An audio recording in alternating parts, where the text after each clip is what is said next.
bisnis punya kampus yang bisa dipakai sesuai kebutuhan. Fasilitas? Jangan ditanya.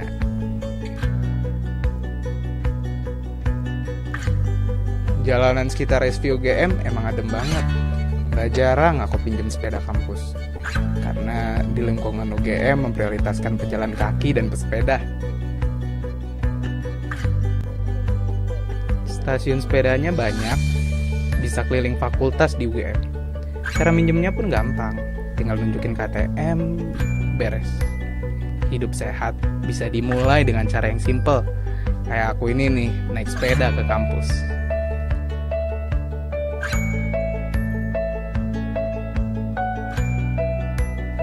Kuliah di sini emang seru banget karena berbasis vokasional. 60% perkuliahan didominasi praktik sesuai bidang yang dipelajari. Laboratorium dan alatnya sesuai kebutuhan. Dosen-dosennya tersertifikasi. Nggak jarang dapat kuliah umum dari berbagai perusahaan. Tentunya yang sudah bermitra dengan SVUGM.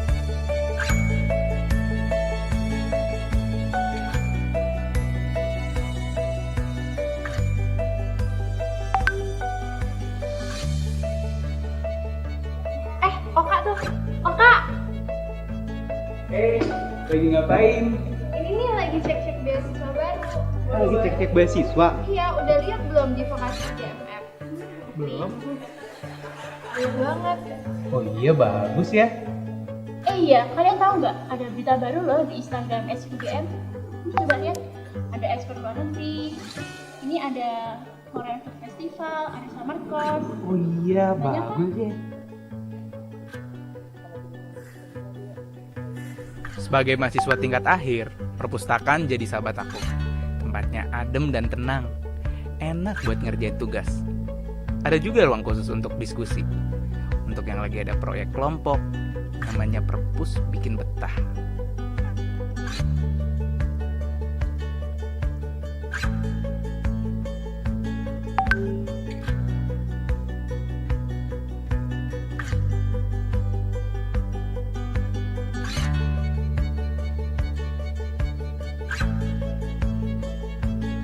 Ah, ini VDC, satu dari sedikit pusat karir di UGM. Bagi aku dan mahasiswa sekolah vokasi UGM lainnya, keberadaan VDC sangat mendukung karir kami. Berbagai pelatihan difasilitasi, konsultasi karir dapat kita ikuti. Secara berkala, VDC menyelenggarakan job fair, khususnya bagi lulusan SVUGM. Sebagai syarat kelulusan bagi mahasiswa SVUGM, VDC sangat berjasa sebagai lembaga penyedia info magang serta penyelenggara tes English for Vocational Students atau biasa disingkat TVOX.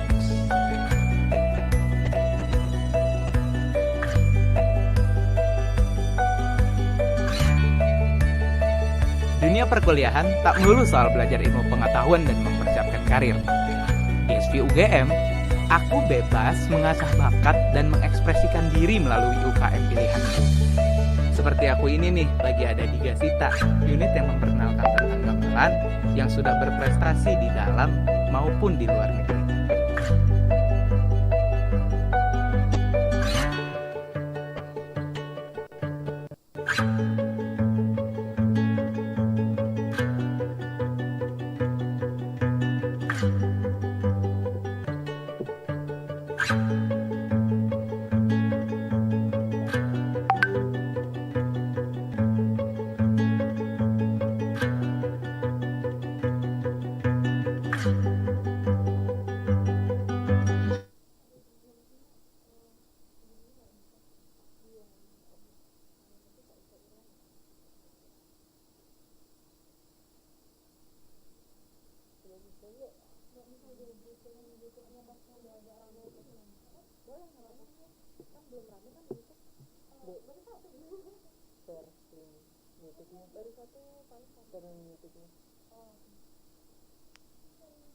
Assalamualaikum warahmatullahi wabarakatuh.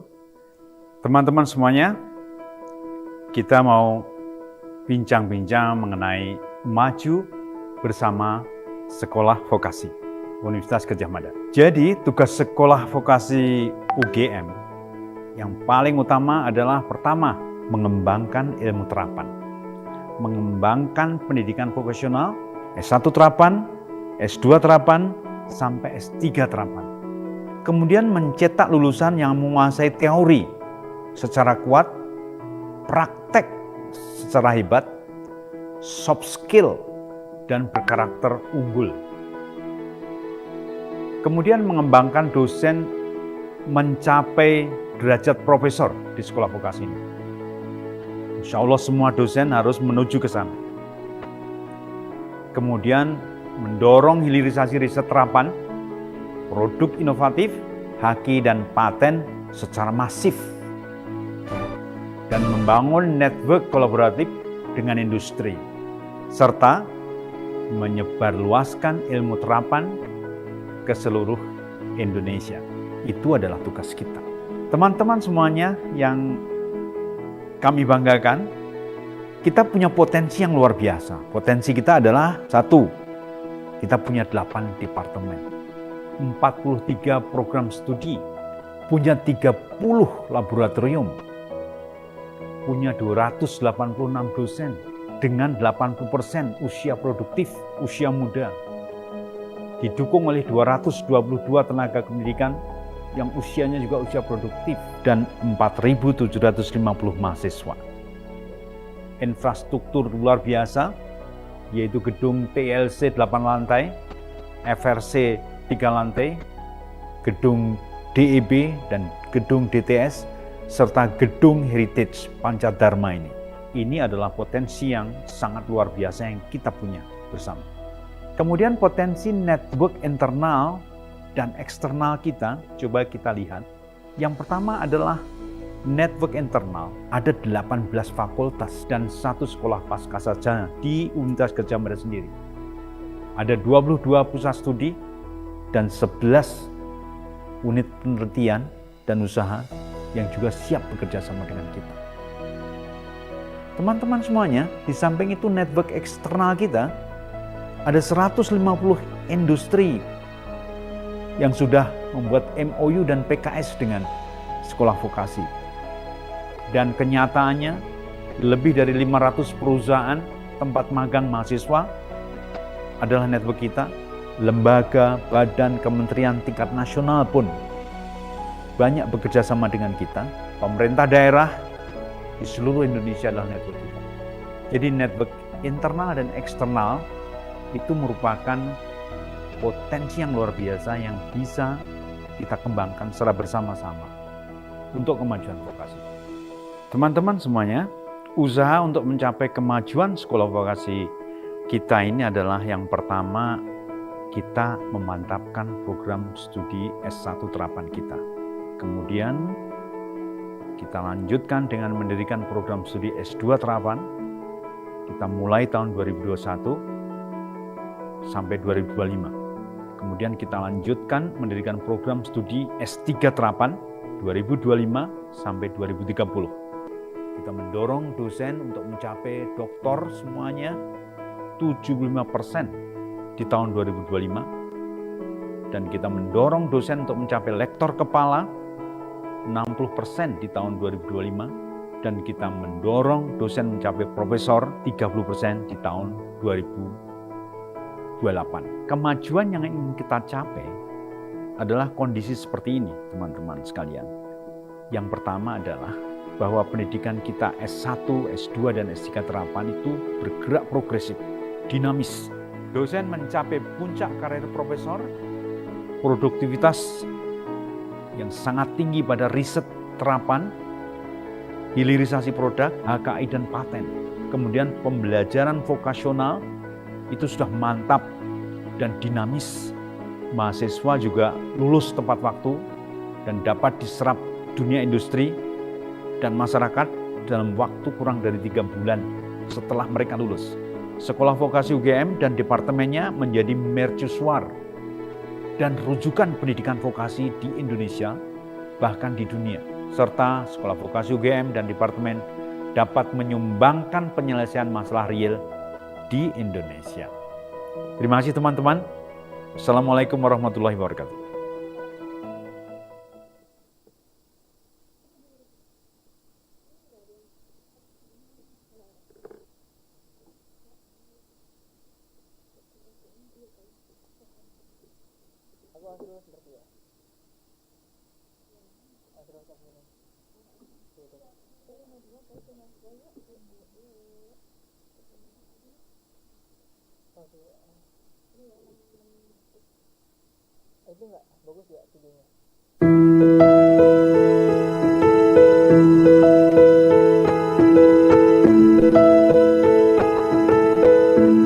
Universitas Gadjah Mada or UGM is a public university renowned as the People's University, which strives for and puts forward the interests of the citizens and nation of Indonesia.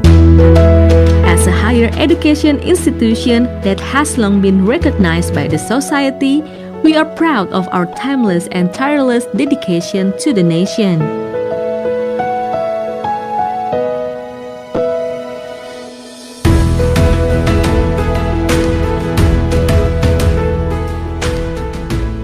By cultivating, implementing, and leveraging education, research, and community services, which constitute the salient objectives of Indonesian higher education, or Tridharma, we remain committed to incessantly promoting the values of Pancasila.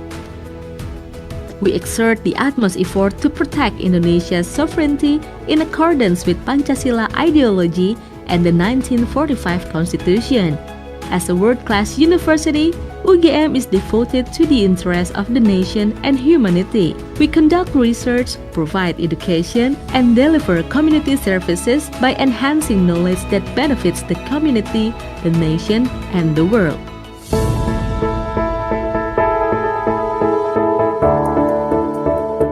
We have been learning from one another and get stronger together since we believe that knowledge is not useful unless it is shared with others. The learning process will never cease developing. At UGM, we learn by continuously exploring sciences, learning from history, observing the present, and researching for the future. We always work hard and never give up. The learning and research processes at UGM continue to run together and explore state-of-the-art innovations. To create a convenient, environmentally friendly, and pollution-free green campus, UGM has built a wisdom park that substantiates the teaching and learning process. The park per se is open to the public. UGM has also developed drinking water facilities throughout the campus, provided by Drinking Water Supporting Unit. This system is harnessed by the entire academic community of UGM. As the manifestation of its teaching endeavor, UGM operates various field laboratories for educational and research purposes. Furthermore, UGM has established and run a science technopark as an embodiment of its capability of inventing and commercializing a myriad of innovative health products, ranging from medical devices, herbal medicines, and healthy food.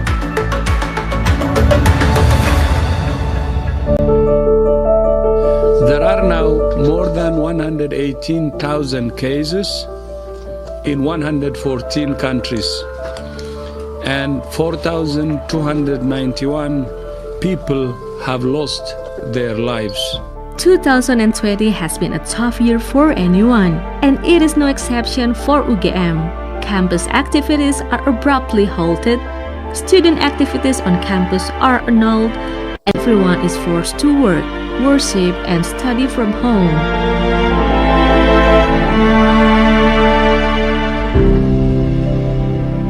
Lecturers have no choice but to learn how to teach effectively using the information and communication technology or ICT. Learning and research on technology are strongly supported at UGM, and in fact, we have conducted various cutting-edge technological research. Community Service or KKN is one of the most important courses to complete the study program, which will be undergone by University of Gadjah Mada or UGM in 2020 while adapting online courses system. Supported by the Ministry of Education, UGM will continue its service within the society across Indonesia during the pandemic issue.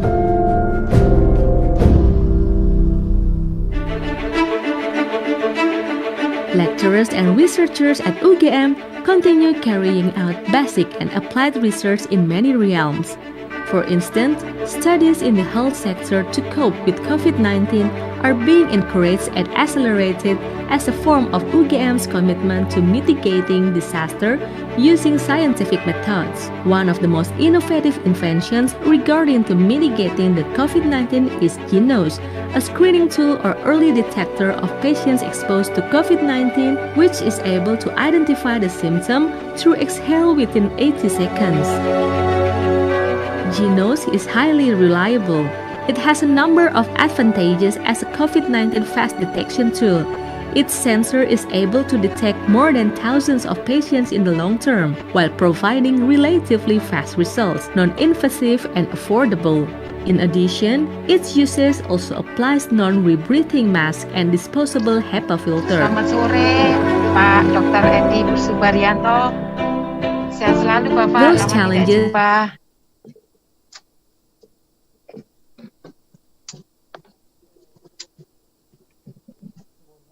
Masih di mute tampaknya, Pak Eddy.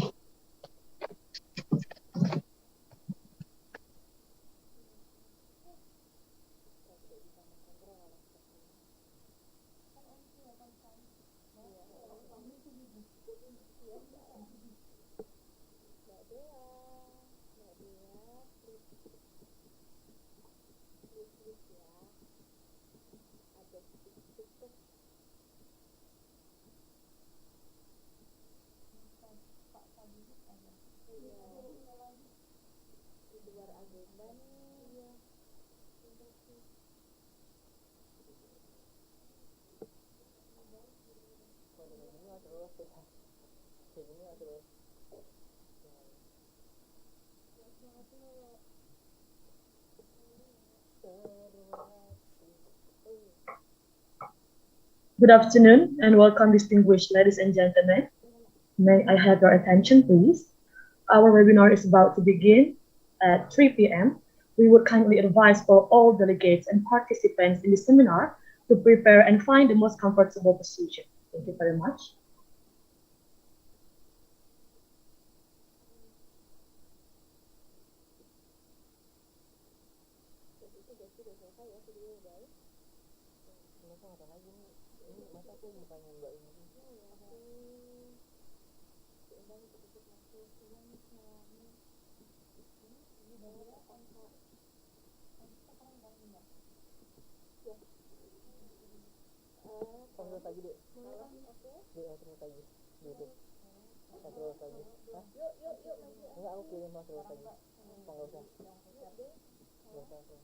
Distinguished ladies and gentlemen, Assalamualaikum, Shalom, Om Swastiastu, Namo Budaya, and Salam Kebajikan.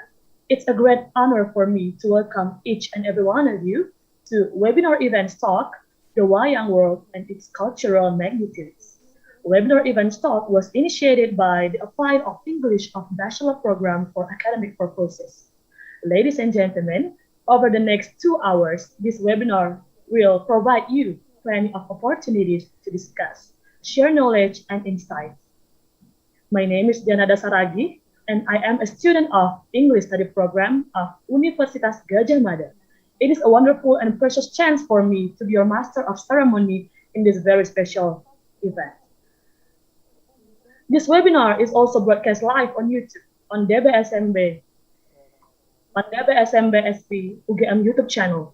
For YouTube participants, thank you very much for joining this virtual seminar.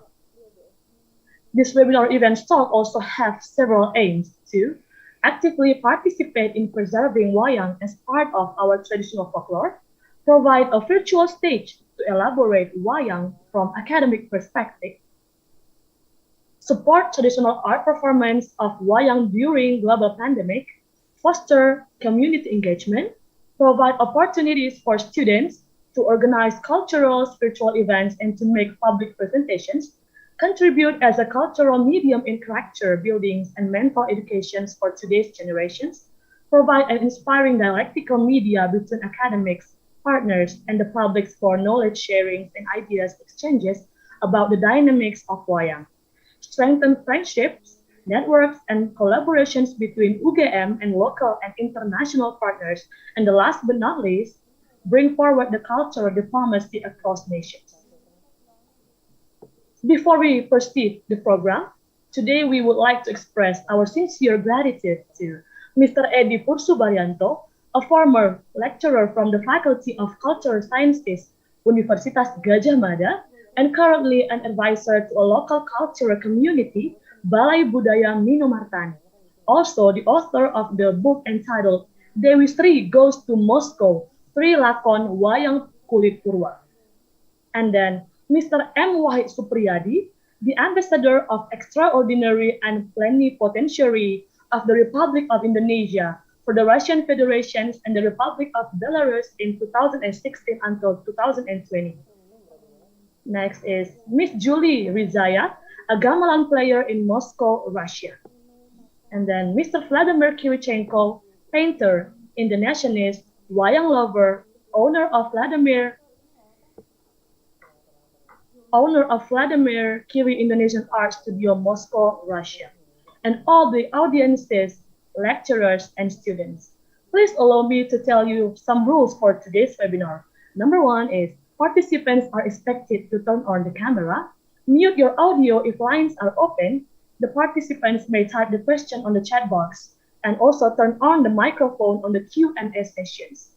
Next is do not write a negative comment in the chat column. And then for the last, fill the attendance links, feedback forms, as we will share the links in the chat column after the photo session. Ladies and gentlemen, to begin this program, we are pleased to invite all the attendees to sing the national anthem, Indonesia Raya.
Continue the program, we will have Dr. Endang Sulistyowati, the head of Department of Foreign Languages, Arts and Culture Management, Vocational College of Universitas Gadjah Mada, to deliver the opening speech. Ms. Endang, time is yours. Thank you, Dea. Good afternoon here. I would like to say hi. Please allow me to say hi to Pak Eddy Pursubaryanto. Pak Eddy Sugeng Sonten, good afternoon. Nice to see you again in this webinar event, Pak Eddy. Hope that you are always healthy and happy. I would like also to say hi to Ibu Irene. Ibu Irene, selamat sore dari Indonesia. Hi. And also, Dear honorable speakers, Bapak Eddy Pursubaryanto as a book author from Balai Budaya Minomartani and previously a senior lecturer from Faculty of Cultural Science in UGM. Also, Miss Julie Ryzhaya, gamelan player in Moscow, Russia, Friends of Indonesia. Selamat sore, Ibu Julie. The next speaker is the ambassador of the extraordinary and plenipotentiary of the Republic of Indonesia for the Russian Federation and the Republic of Belarus from 2016 to 2020, Mr. Wahid Supriyadi. Selamat sore Bapak Wahid, senang bisa mengenal Bapak. And the fourth speaker is a painter, an Indonesianist Wayang lover, owner of the Vladimir Kiri Indonesian Art Studio, Moscow, Russia. Bapak Vladimir Kirichenko, it's great to see you today. Selamat sore.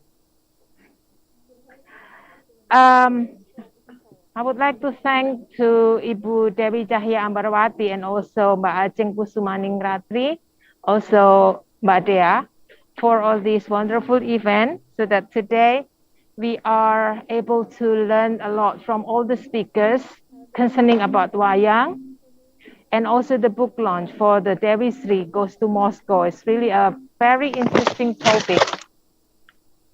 As we all know that Indonesia is very rich in culture, and one of them is Wayang. And I can see that everybody here attending this seminar, here all participants, I believe that you all love Wayang so much. I really enjoy the performance several times by Pak Eddy Pursubaryanto with the Wayang Kancil at that time. It was so funny and really enjoy. It was a very great performance.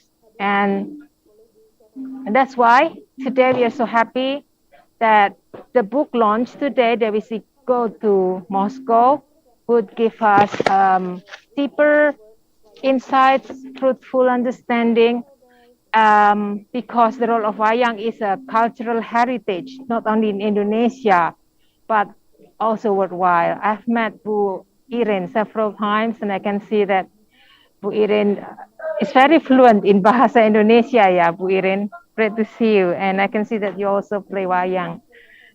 So I'm very happy to be here with everyone. I wish that all the participants attending in this event would enjoy learning from all the speakers today. And there'll be a series of other events concerning this, not only for today. So thank you so much for everything. Ibu Dewi Cahya, you're so amazing. Dea, thank you so much. Thank you so much all the speakers. Julia, hi, thank you. Bapak Mas Milton, Mandro Kromo, selamat sore. Ibu Irene, hi, we meet again. Jumpa lagi. Ya, Mas Vladimir Kiri, kita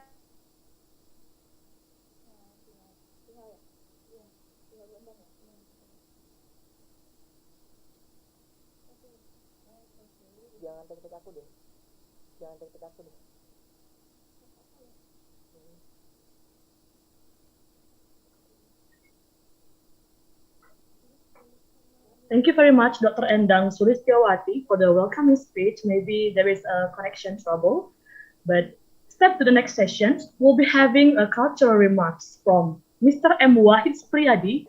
Mr. M. Wahid Supriyadi is known as an Indonesian diplomat and the author of many articles on international relations in the Herald Sun, The Age, Imagine Indonesia, Kompas Daily, Suara Update Daily, and International Life magazine. We managed to make a recording with Mr. Wahid. Currently, he may be in his travel back to Indonesia, as he has been away with our President Joko Widodo since end of October for business travel. I invite you to listen to his cultural remarks. Mr. Wahid, time is yours.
Maybe there is a problem in progressing the video. I would like to greet all the participants and also the speakers, the great speakers here. Okay, we will start from Pak Eddy, Mr. Eddy. Hi, Mr. Eddy. Is Mr. Eddy here?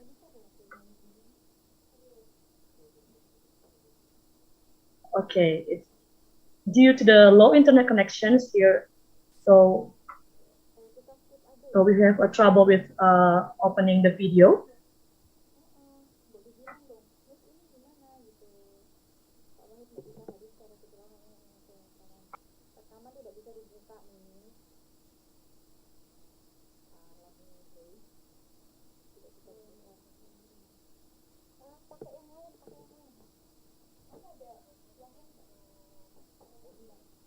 Mr.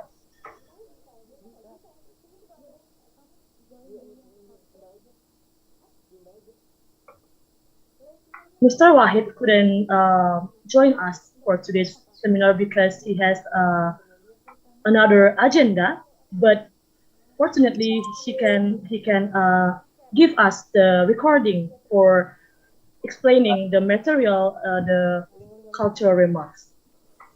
So how about the video? Is already okay?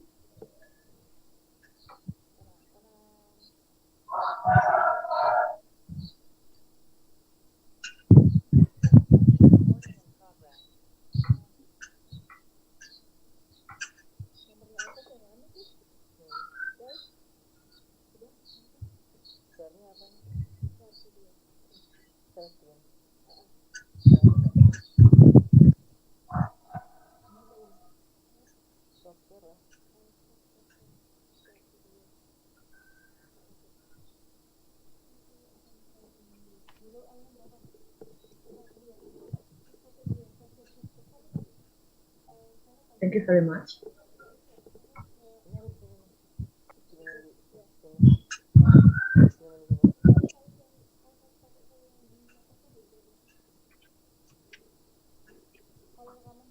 Good afternoon.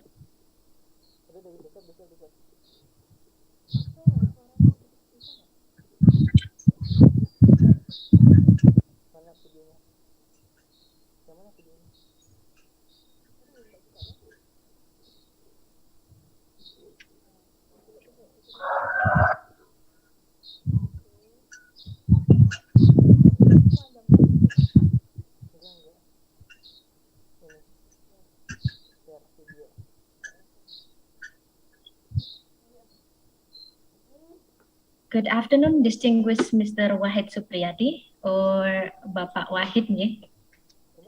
Welcome to our webinar events talk. How are you, Bapak? Good, I'm fine. Hope everyone there in your family happy and healthy, ya Pak ya. Okay. And shall I mention here that we have the honor to invite Bapak Wahid to our event. Bapak Wahid is willing to be with us celebrating Wayang and of course the newly published book entitled Dewi Goes to Moscow that would be launched shortly. And Bapak Wahid was the ambassador of Extraordinary and Plenipotentiary of the Republic of Indonesia for the Russian Federation and the Republic of Belarus back in 2016 and 2020. And he also wrote a foreword for the book. And without taking so much time, please allow me to invite Bapak Wahid to share a cultural remark and officially launch the book Dewi Goes to Moscow. Please. Thank you. Thank you, Mbak Dewi. Also, my great honor to be with you, the teachers, lecturers, students of vocational college of the English department. It's not been a long time not to come back to my campus. I left the university even with many of you have not even born. In 1983, I went to Jakarta. I feel very honored to be here because actually, if we look at the backgrounds of diplomats at the foreign ministry, only a few coming from the English department. And I'm one of them. And I'm glad that I can reach the highest position in diplomacy. I became ambassador twice in United Arab Emirates and recently from Russian Federation, also with Belarus, Republic of Belarus. I'm sorry. I was also consul general in Melbourne. And 3 times as head of the missions, I'm very keen to promote our culture through cultural diplomacy. Actually, the first meaning of culture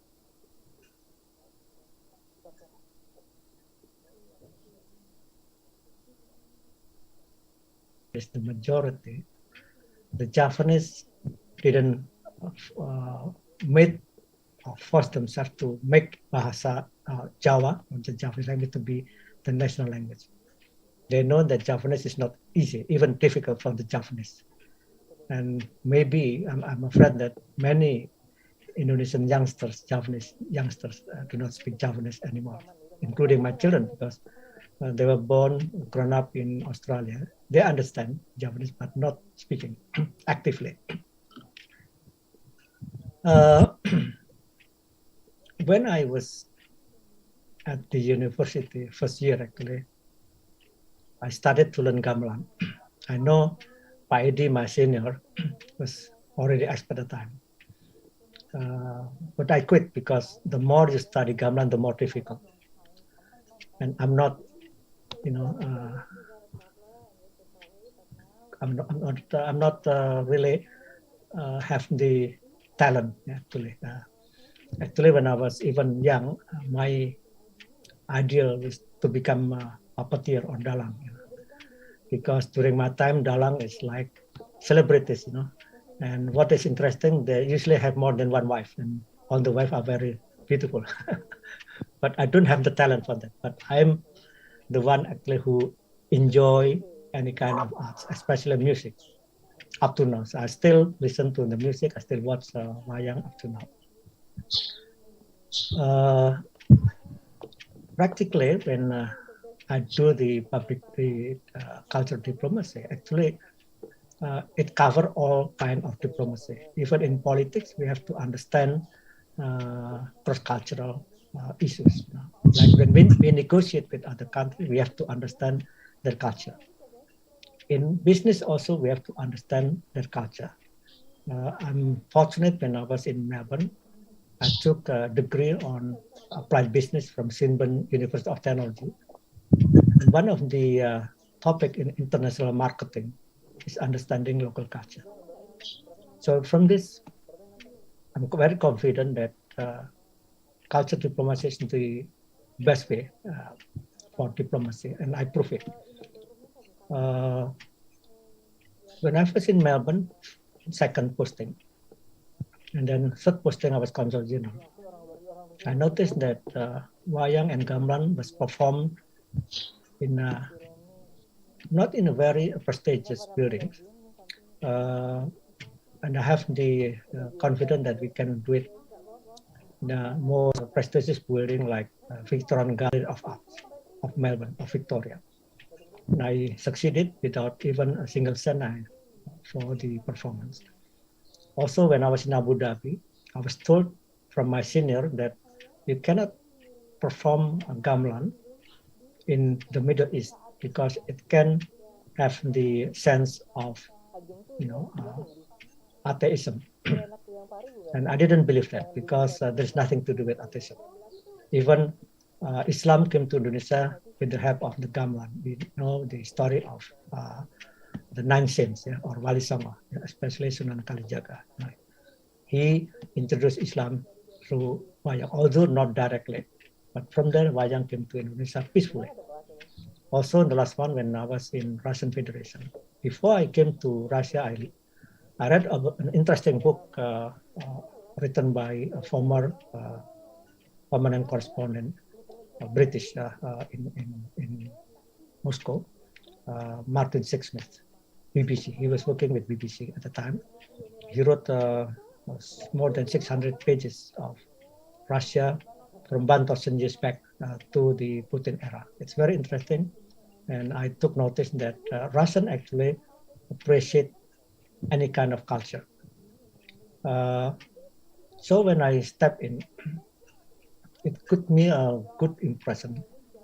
When the second day I was hovering around the city, I saw a queue of people, from children, parents, and even grandfather, mothers, queuing only to see the museum. I asked my driver, why is that? And they said they like museum, because I know that in Indonesia, not many people go to the museum, even for free. Then it gave me more confidence that I have to start with cultural approach. So that's why I created or initiated the first Indonesian festival in August 2016, only 4 months after my arrival. My staff were very worried because when I was in Melbourne, I prepared it for 1 month, for 1 year, I'm sorry. And it was successful. And for the first time also, I put Wayang at the end of the festival. The last year of the festival, I was a bit curious. I was not very sure at the time whether Russian will enjoy. And it turned out that, even the performance started from 7 p.m. to 9 p.m. All the crowds were still there. They're even waiting for Tari Poco-Poco, which is very famous. I introduced also Tari Poco-Poco. So that's the start of the Wayang performance in Russian Federation. Although Pak Eddy was not the first, but he's the first one who performed 3 times public performance or Wayang performance in Moscow. The first one is Professor Andrei Kvarsito.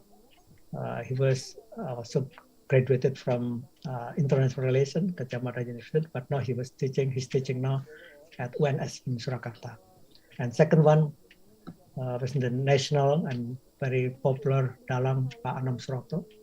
He performed the first performance at Tchaikovsky Theater. That is one of the best in the world.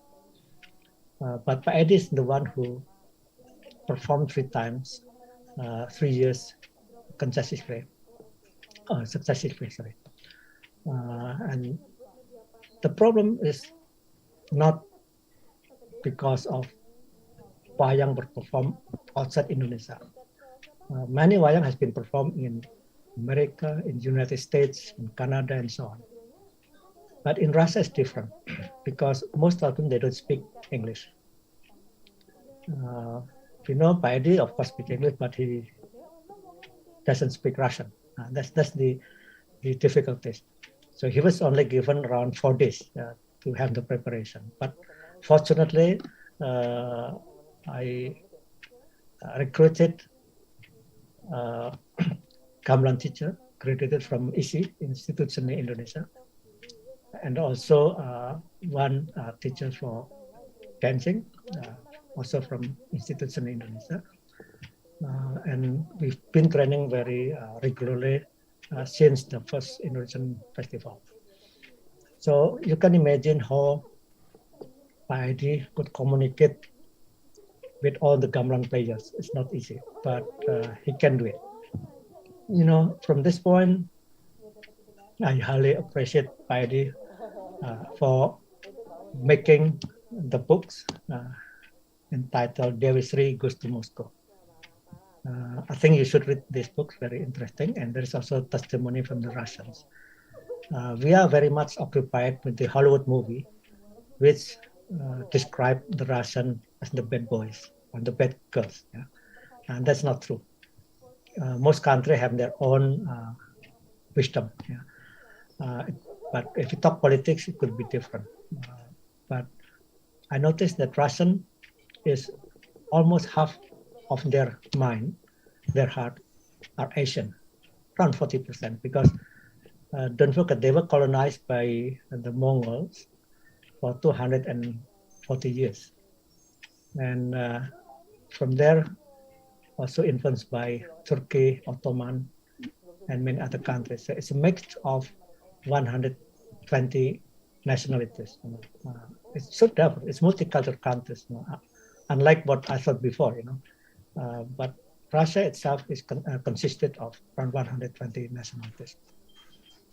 What is interesting during the festival is not only performing arts and culture of Indonesia, but we sell all kind of Indonesian products. The first festival was attended by around 61,000 people for the 2 days festival. And then the second one, already 98,000, and after that more than 100,000. The last one is 417,000, and we moved from the Hermitage Garden, which is only 6.5 hectares, to 16.5 hectares, and for free. Why? Because the mayor of Moscow thought that this festival is the new icon of Moscow, because it was performed every year and attract hundreds of people on the spot and millions of people viewing from television, from social media, and so on. So that's why it gives me more confidence that if we don't have much money, the cultural festival was the best choice. Like what I did in Melbourne the first time. When we organized the festival, I invited Mayor of Melbourne, John So. He happened to be Asian from Hong Kong. And once we finished the festival, he told me, Wahid, I have some money for you. And then next to him is the member of local parliament, Hong Lim, who is from Cambodia. And he told me, Wahid, I can find money for you. So without big money, we can do big events. It's not only big. And the mayor of Moscow, told us that this is the first and the biggest single event organized by one embassy. So even when I came home, he sent me a letter that he would support the festival. Unfortunately, the COVID was there, so we canceled the 5 festival. And I'm now chairing the new foundation. It's called Yayasan Festival Indonesia Global, which we'd like to revive the festival in Moscow and later on maybe to some other countries. So I would like to sell to my office foreign minister that if you don't have big support financially, we can do with the festival, because it attracts so many people and it could be one of the new icons. And the output is real. After 4 times a festival in Indonesia, for example, the first party college was founded 1 year after. That was in 2017 with around 20,000 students, mostly online teaching. And then Kasan Federal University introduced the first Indonesian department. And the number of students studying Indonesia also growing. Not only that, but also the numbers of tourists visiting Indonesia almost double, from around 85,000 to 160,000. And Russians is the biggest spender, the second in terms of length of stay. So this is what we're looking for. That's why the Minister of Tourism and Creative Economy Office supported us. Also, online with the festival, we organized a business forum.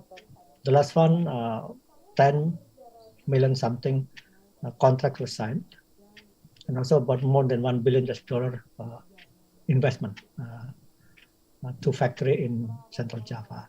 So we can get all of things, not only from social, cultural impact, but also economically. We have been doing very much in terms of promoting Indonesia. Back to the Dewi Gustu campus. It's not very easy, as I mentioned before, because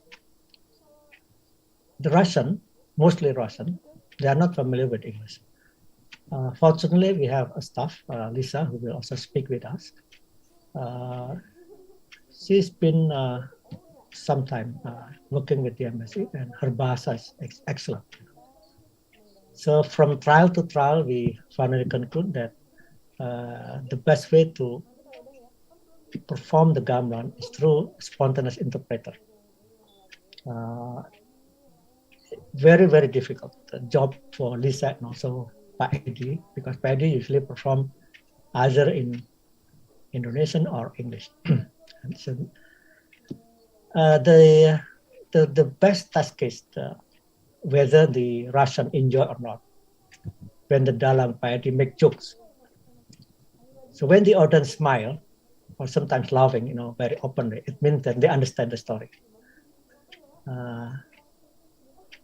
And for the fourth time festival, most of the audience waited until the end of the performance.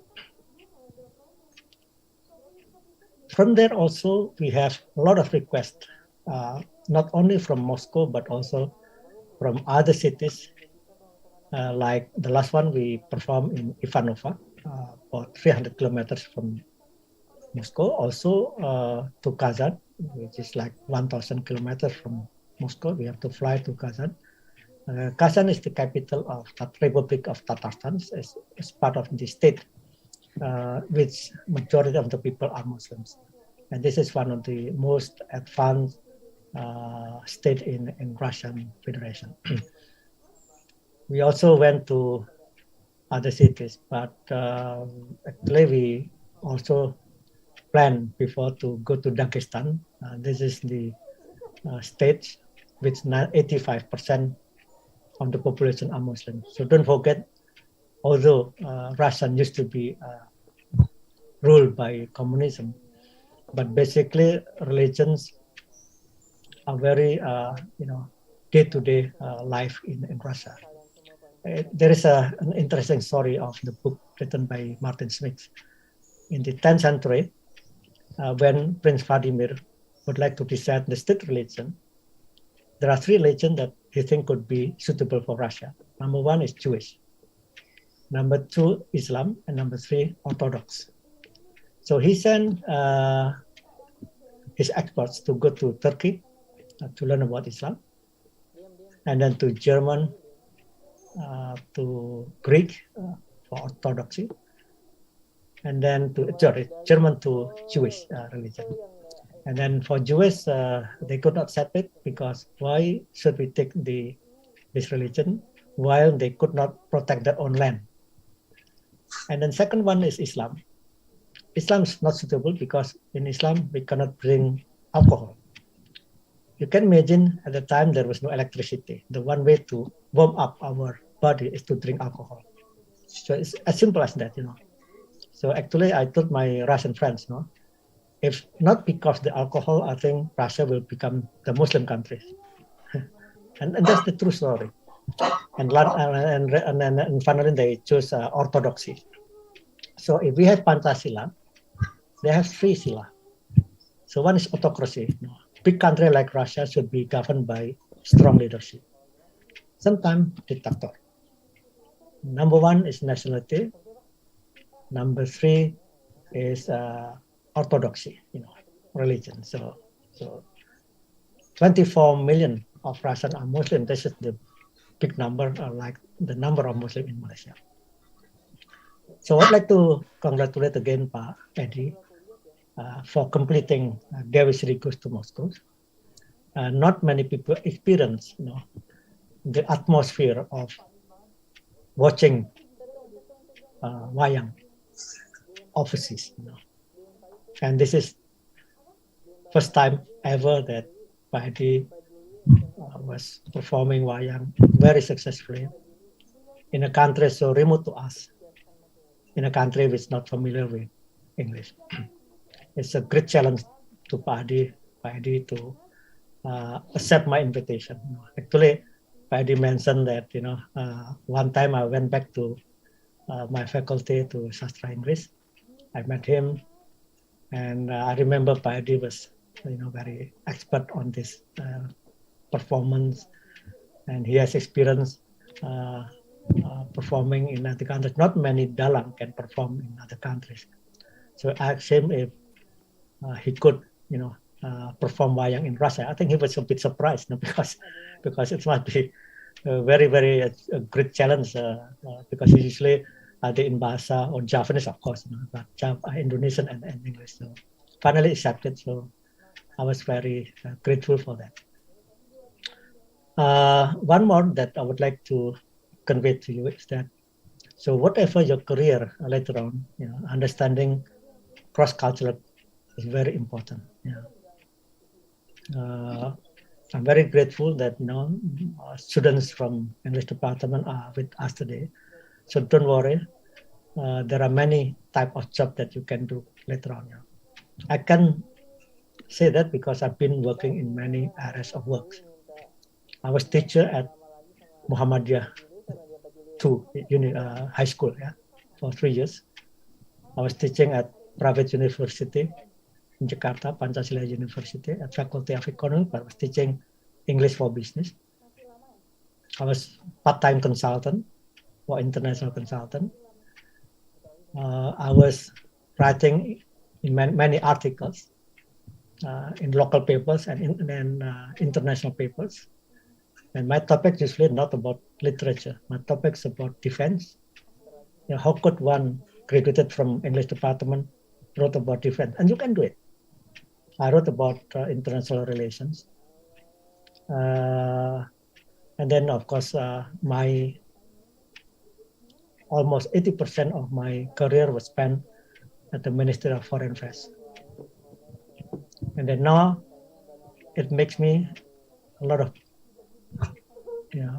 my time actually, but it's not as stressful as when I was ambassador. I'm now president commissioner of 2 big coal mining industries. How could graduate from English department now talk about coal mining? We can do it, especially with the help of Google. You can find anything there. I'm also advisors to many companies, Indonesian and overseas. And also now I'm special advisor to the Indonesian United Arab Emirates Business Council. So my time now spent especially on how to do business. And I think this is good. I'm also chairman of Riguru. This is a IT platform which offer short courses for graduates from university and also for public. You can join us later because Gajah Mada is one of the first university who signed MOU with Gajah Mada, with Riguru. This is a subsidiary company of Riverstone based in Singapore. So university is not preparing a student to be ready for work, and would like to bridge this university and job market, with short courses, mostly based on IT based. We already studying more than 200 skills that are needed for now and in the future, mostly on IT based. And the benefit for you is your English must be more than the average. So I cannot speak other language than English, although I was in Russia, but with English you can travel around the world. In Russia, I have 6 interpreters, so I don't need to learn Russian because I have a lot of work with myself. So as you become boss, you can hire interpreters. No worry. So, Dewi, I think that concludes my remarks. And again, I'm much more honored. I have great pleasure to officially launch a book written by Paddy, Dewi Goes to Moscow. Hope that you can read and enjoy the book. Thank you very much. Launching the book. Yeah, and sharing stories about a festival of Indonesia in Moscow and other stories in other countries, and of your stories as a person, so as an individual, and how you motivate the students and us, and you also shared your perspective on arts and cultural diplomacy. And thank you so much, Pak Wahid. It's like I was listening to a Mahaguru. I didn't expect before that the language in English actually. So hopefully you understand my English.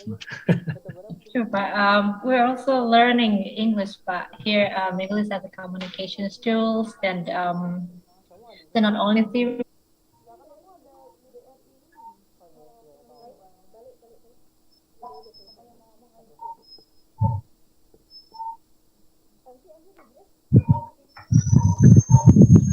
Thank you very much, Mr. M. Wahid Supriyadi, for the wonderful remarks.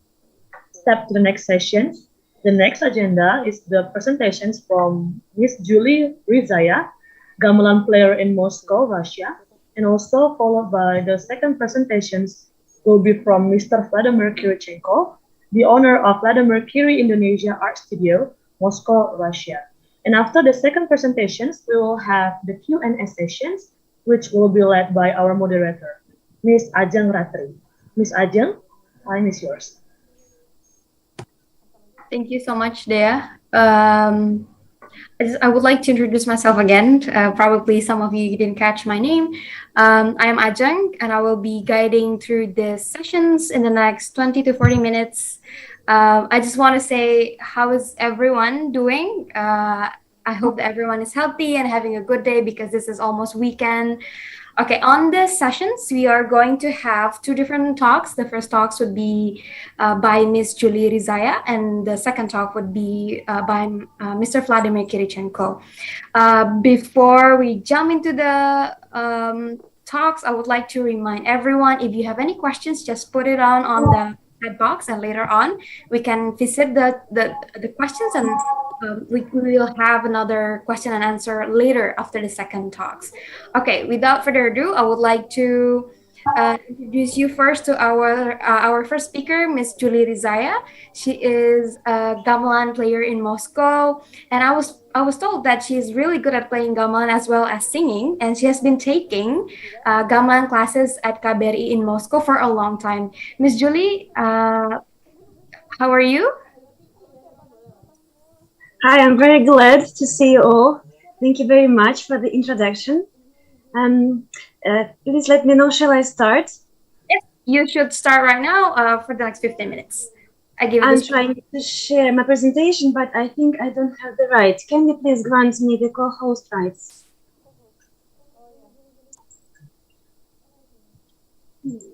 I'm trying to share. Do you see the presentation? Okay, now we can see. Yeah, we can see now. Great. My name is Julie, and here I am on behalf of the only gamelan group in Russia. It's called Gamelan Dadali. There are more than 100 gamelan teams in the UK, more than 100 in Australia and in the United States, and only one in Russia. I hold a master's degree in philology of Moscow State University, majoring in translation studies. And I also hold a master's degree in economics of Gubkin Russian State University of Oil and Gas. And currently I'm employed as a technical translator at Rosatom, a Russian nuclear corporation. So you may ask, how are we, that is Gamelan Dadali and I, connected to the book?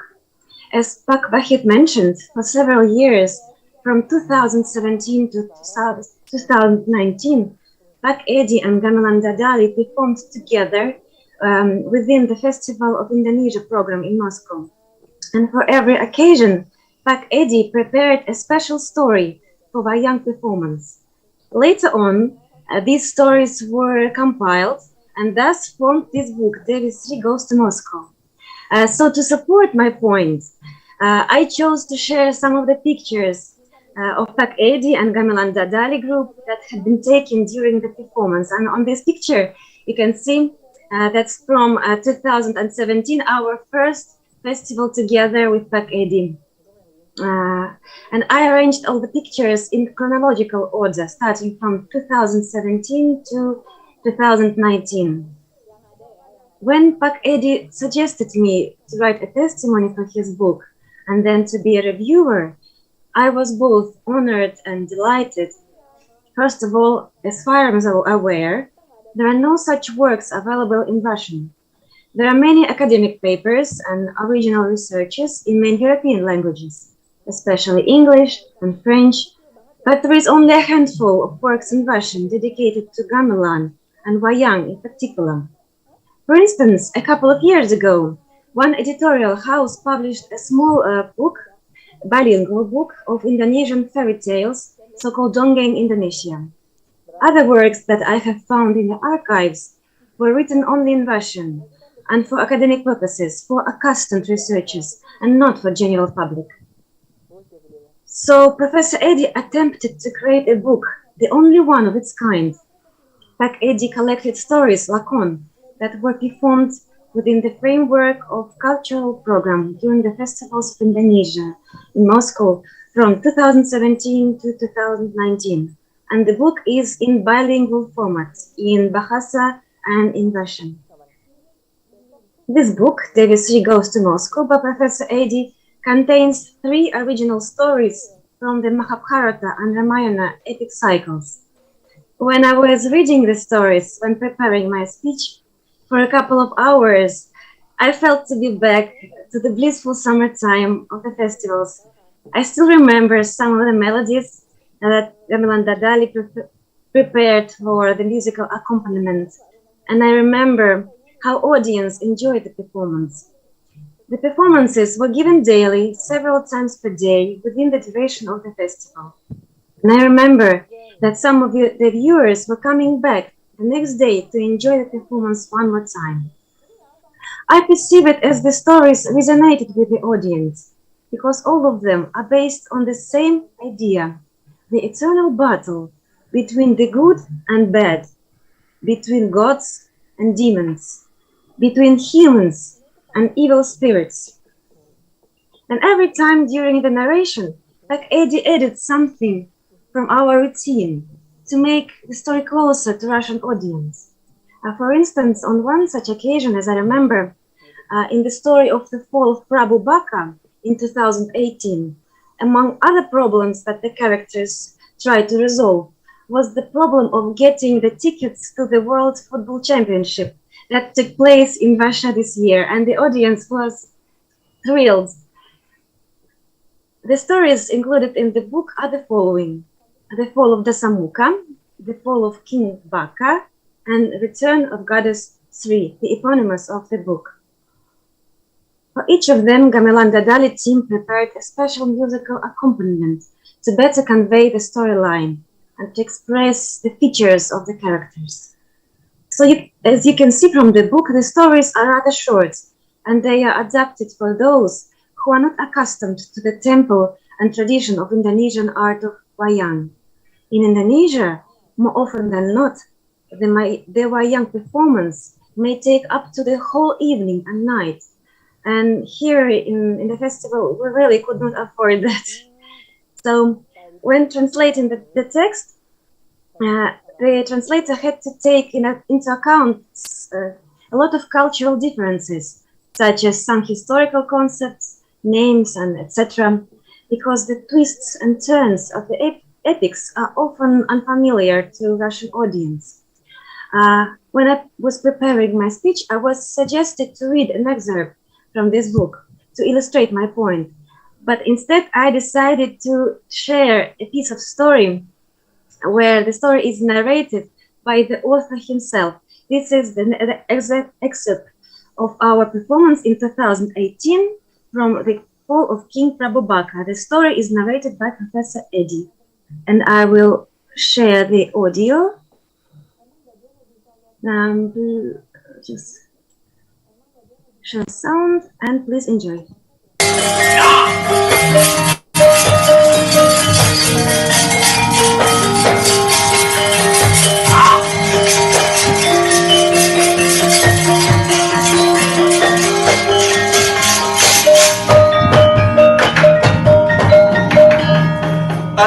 Iso kambil prapto sang suto anggereng lir sartulo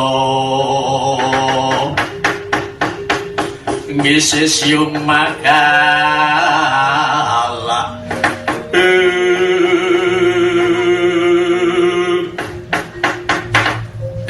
suto kaulat baginda Prabu Baka. Hari ini tiba giliranmu menjadi santapan siangku. Aduh. All right, and this is how the Russian audience reacted to this story retold by Professor Eddy.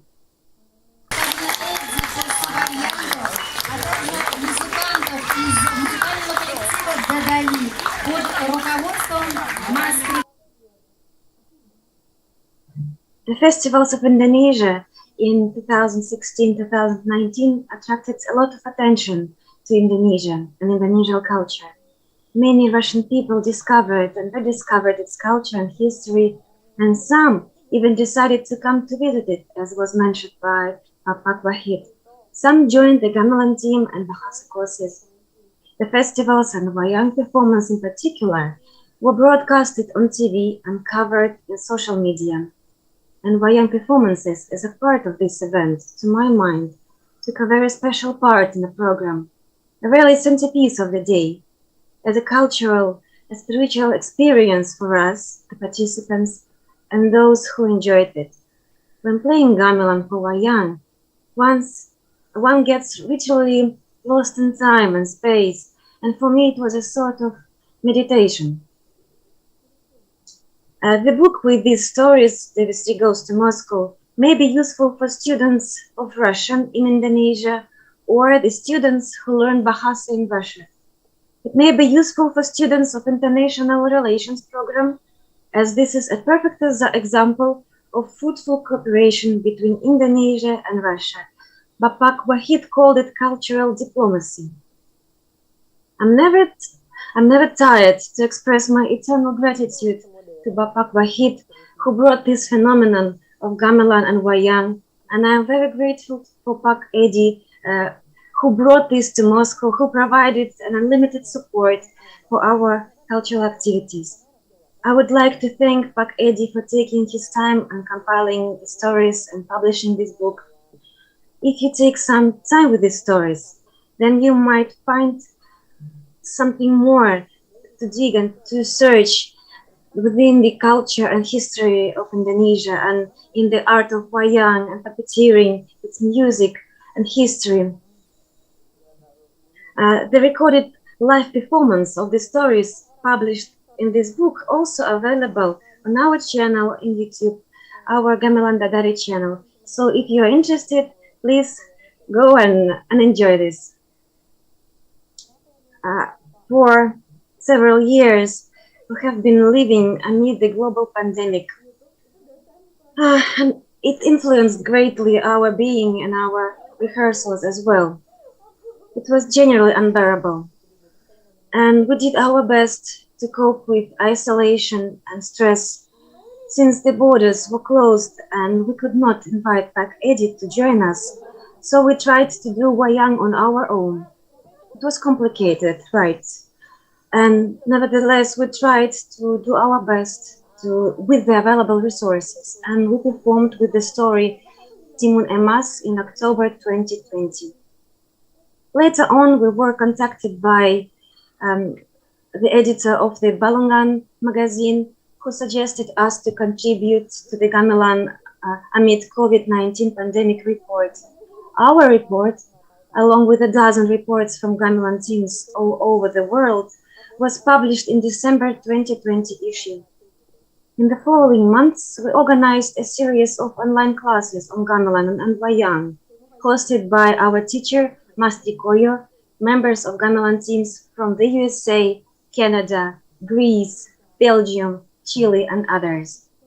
The classes were given in 3 languages, Bahasa Indonesia, English, and Russian, via consecutive translation.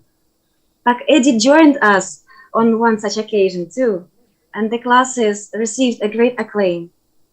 I hope and pray that soon we will be able to gather and to rehearse again, and to invite back Eddy and to perform together in Russia or Indonesia, and to add new stories to his next book. Thank you. Terima kasih. Спасибо. Thank you so much, Mbak Julie, for the presentation. I think that was a look, like a sneak peek about the book, right? So, okay, so we're going to go to our second talks of the day.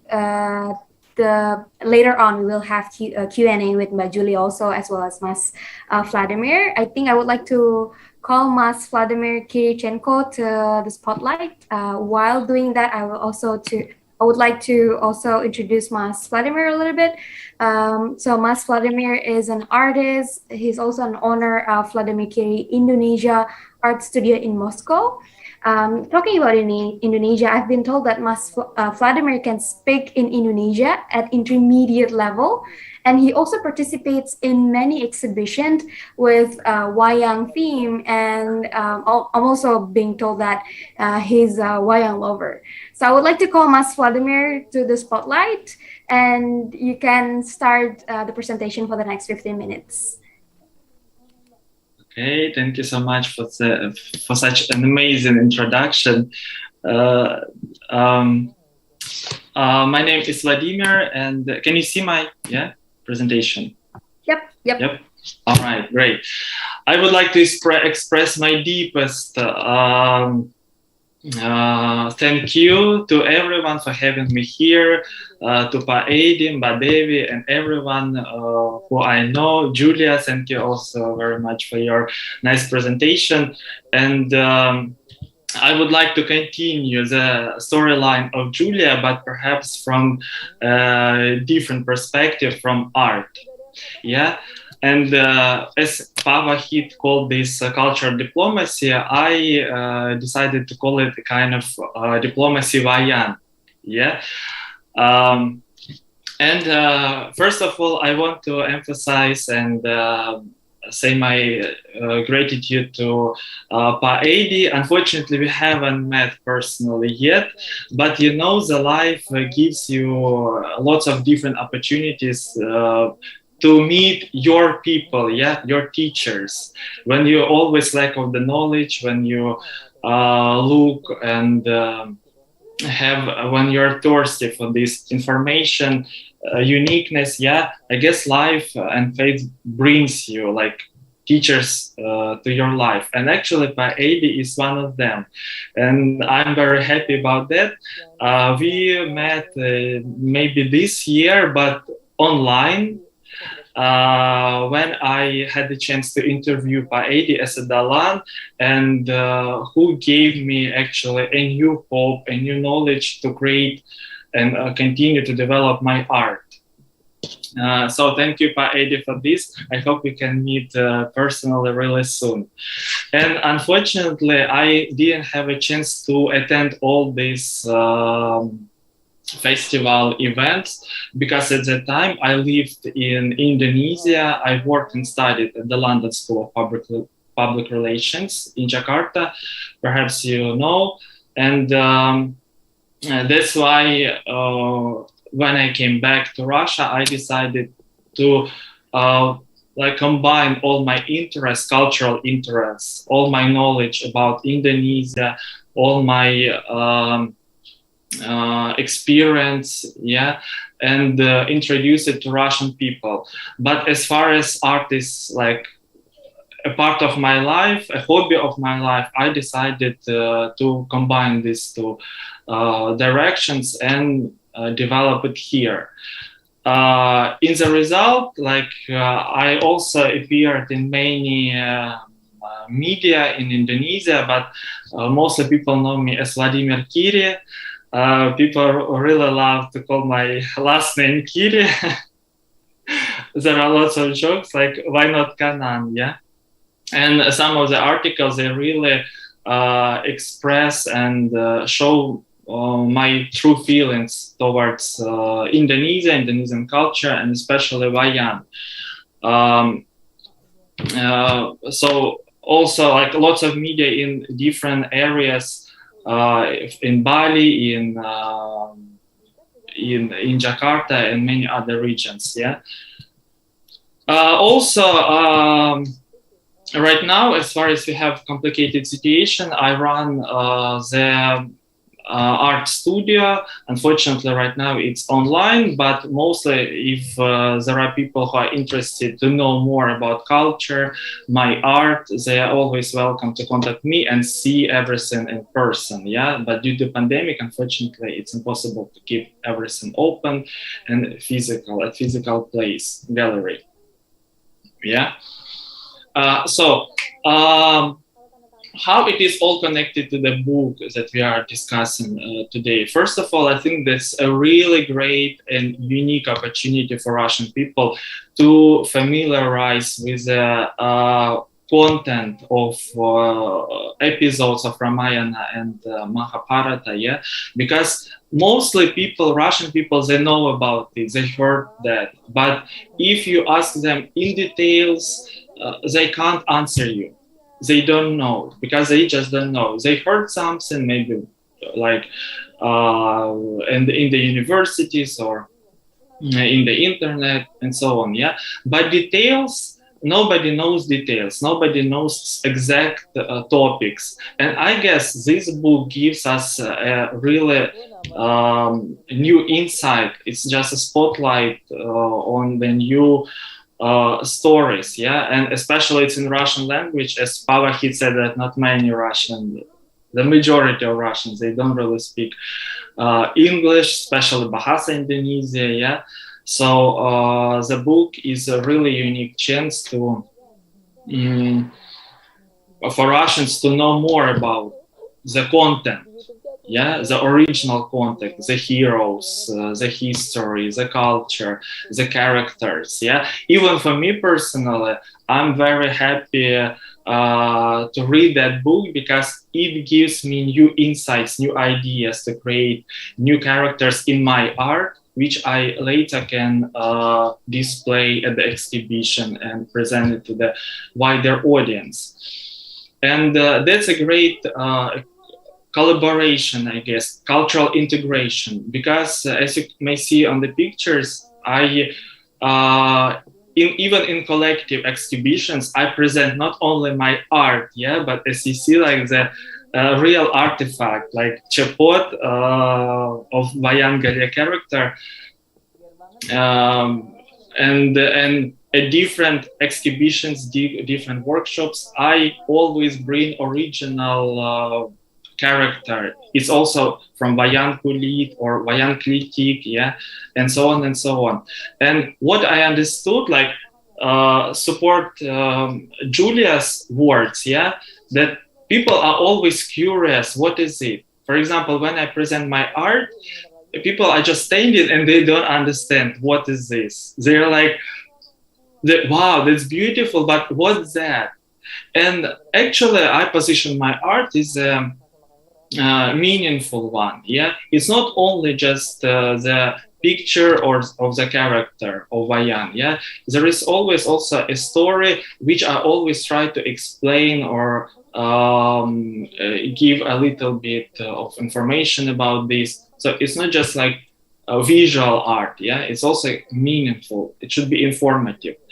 And that's what I would like to point out about books, that's really good to give more background, cultural background.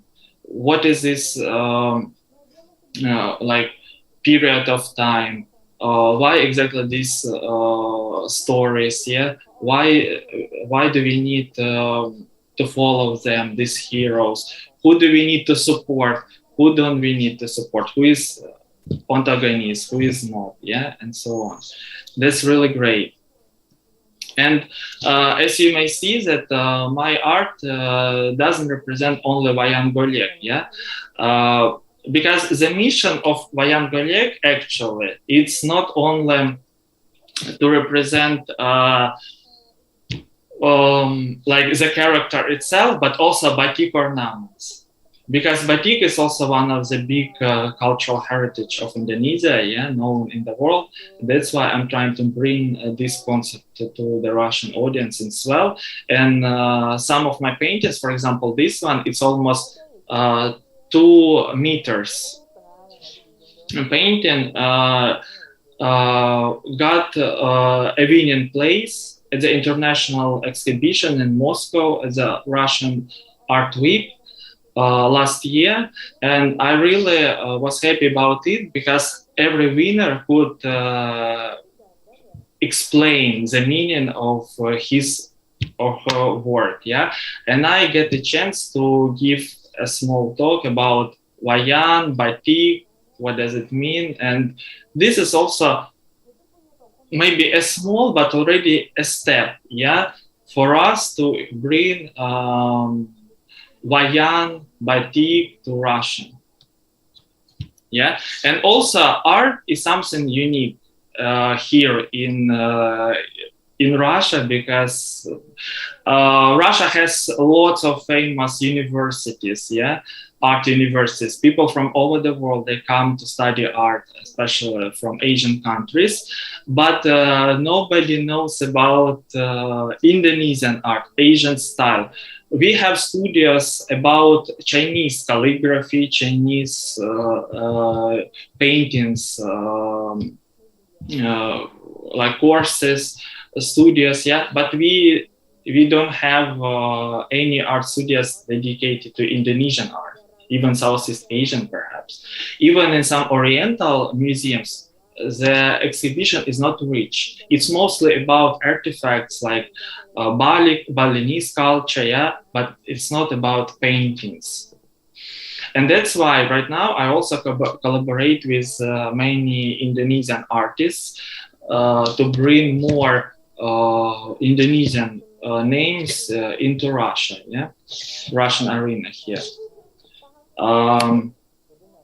Also, during the Gamelan performance on Wayang Day last year, I had the chance to present my Wayang painting to the Embassy of Indonesia.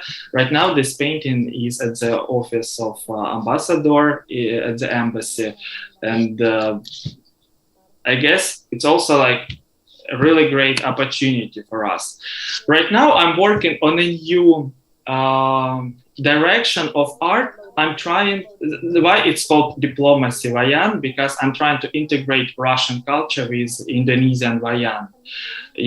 And it's not only one way. I try to promote this at different exhibitions, art exhibitions in Moscow. It's also very difficult, expensive here, and so on and so on. But step by step, I guess we can create this cultural awareness, what is Indonesian art.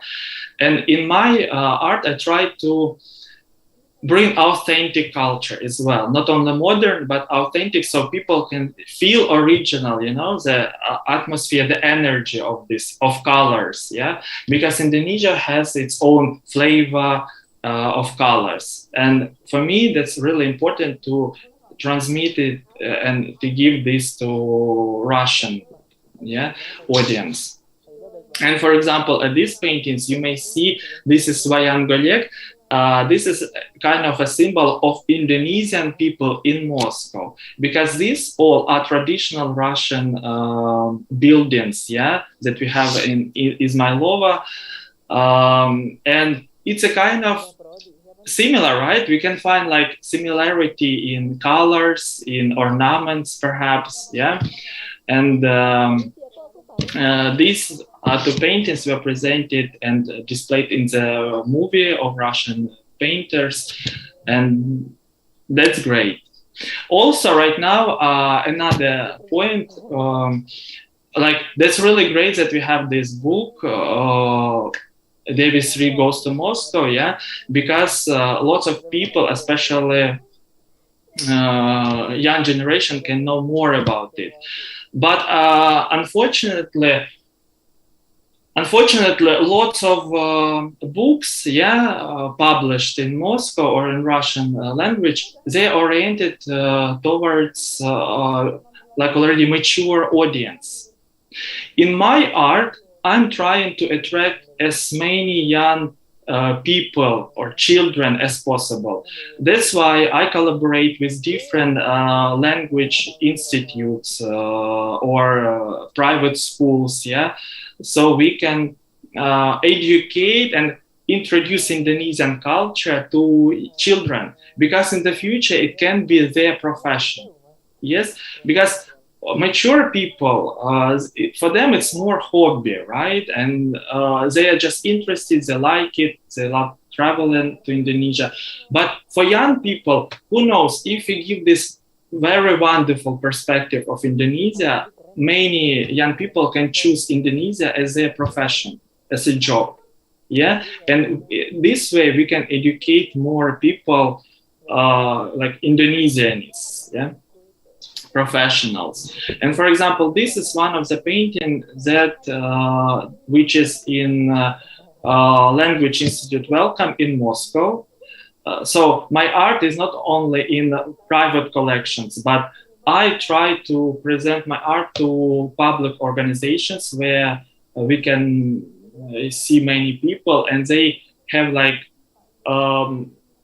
curiosity, you know. We need to educate curiosity about Indonesian culture and wayang. Yeah, what is it? Why it is so? Yeah, first time they can think, oh, maybe it's scary or it's weird. But when they know more and more, like we need to trick them, yeah, about this. And also, besides paintings, also batik. This is one of the latest batik workshops in at the Museum of Decorative Art in Moscow. As you may see, and as I said, that I try to bring the original, yeah, like artifacts, yeah, cultural artifacts, not only to give my knowledge about it and my perspective, but also the original cultural artifacts, yeah. Because right now I'm working also on the project which is not only on canvas but on wood, and I try to educate people about batik and actually kind of wayang style painting on wood.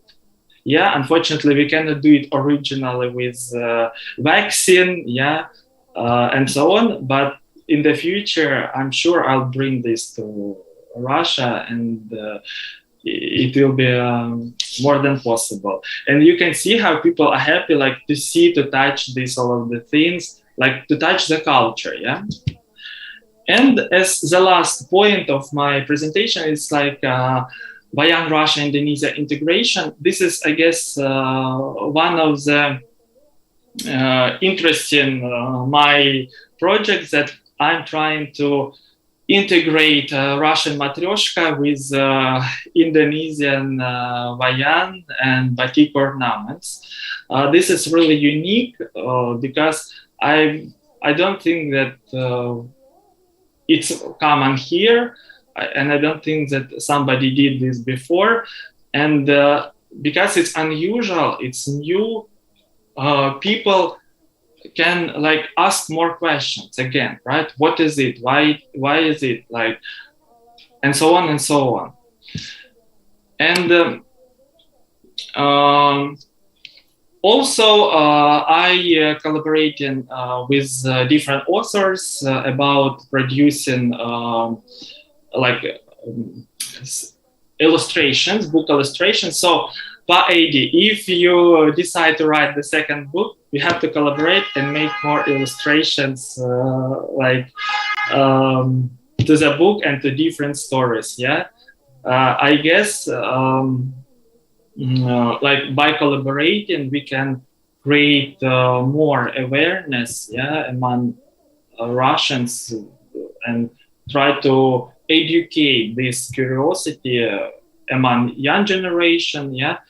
And I guess it will bring us lots of results in the future and between diplomatic relationships between Russia and Indonesia. Yeah. Okay, terima kasih. I guess that's it. Yeah, if you have any questions, I would love to answer. Thank you. Thank you, Mas Vlad. Yeah. I think if anyone have questions first, probably you can raise your hand and you got a clap there from the co-host. If anyone got any questions, you can raise your hands and then we can do the unmute. I will give like probably two people to ask. If not, then we also have Pak Wahid here. Good afternoon, Pak Wahid. I'm hoping that you are healthy, and we are very happy that you can visit us here. Yeah, good afternoon. Unfortunately, I just came out from the hospital, so I switched off the video. So otherwise it will be awkward, because I'm still on the way home at the moment. So I should have been in Dubai before, but then I got vertigo on Saturday and had to be hospitalized for 1 week. And unfortunately, I'm getting well now and I'm on the way home, so I can listen to some parts of your presentation. Unfortunately, I cannot follow from the beginning. It was recorded one, unfortunately. It is really okay, Pak Wahid. We hope that you have a speedy recovery, Pak Wahid. Thank you. My pleasure. Okay, so now we are going to have the discussion. I think everyone can ask questions. We have Pak Wahid here if you have any questions as well. My question would be for our two speakers, is that the first time as a foreigner, this is like not your own culture, what was the trigger for you to learn more about Indonesian culture like Wayang and Gamelan? Probably we can start from Julie first. Yes. Well, I joined Wayang performance as a part of Gamelan Dadali team. I was playing there several instruments.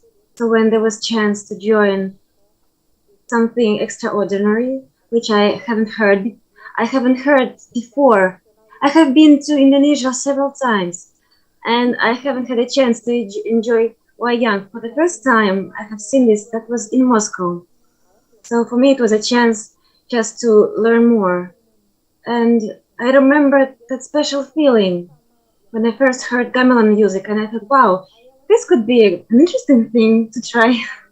So that was your first trigger, was like the music, because you yes, exactly. It is more like a meditation to you, right? Yes, exactly. Okay, sorry. Okay. Sorry, I didn't hear you.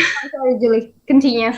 When Pak Eddy told that the story will last for more than 1 hour, I thought, wow, that's too long. But in fact, when we were playing for more than an hour, I was completely lost. And later on, I was searching for some information in the archives, but there were no papers available, only academic papers. So I see my mission is to share what I know with those whom I cherish and whom I love, just to share my experience, to make their life better and more interesting. And I just love the music and I want to play it more and more. I see. So it's you want people to hear what you hear, right? Exactly, yes. Yeah. For Mas Vladimir here, like what was the trigger for you to learn more about Wayang and to paint more about Wayang? Is there like a certain trigger that, oh yeah, I want to do this? Yeah, I guess in my previous life I was an Asian person. That's why it has become my profession.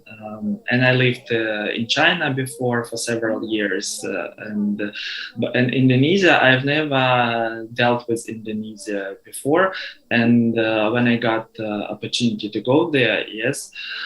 And it was so like colorful, bright, the people, because my nature, my character, I guess is close to Indonesian one. And I'm also open-minded, like cheerful, like all Indonesian people there. So kind, like curious about everything. And I was, and I have this lifestyle as well, this character. And because maybe I had also lack of knowledge, like Julia said, everything was new, and I really love culture, life, like simple lifestyle, art, and I always did art, but it was a kind of, I was finding my way, let's say. And absorbing all this knowledge and information in Indonesia, I understood that art is, somebody goes to psychologist, you know, to understand yourself and what do you need to do next. And I found this in art, and I understood that that's what I feel, that's how I feel. And every time I see the picture, every time I want to paint something, I see Wayang there. If I don't see like Wayang and all these cultural elements, for me it's like, and what? Like, there is no Wayang, something like this, you know, like, and what? And that's why I feel very happy, like, to experiment and to know more about it. Art gives me like energy to look for new information, to know more about it. And I guess, yeah, and every time I'm in Indonesia, I try to be a tourist, you know, because when you live in one country for a long time, you already, oh, I don't want to go there, don't want to go here. And that's my recommendation to everyone. Just try, push yourself to be a tourist every weekend or every spare minute you have, yeah, to know more about it. And of course, people, I communicated with many pelukis jalanan. I interviewed some of them to know their life story, how they live, how they survive, and different museums, which are not famous museums and so on. And that's how I just fell in love, and I found my way to feel happy. Doing it's this, like a yeah. therapy for you, yeah.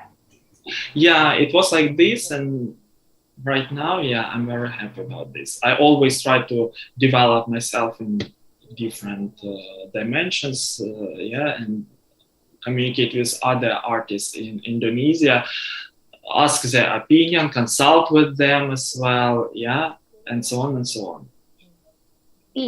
Okay, we have two people here like raising their hands. Probably first would be Natasha Samuela. If you can unmute your mic, that would be great.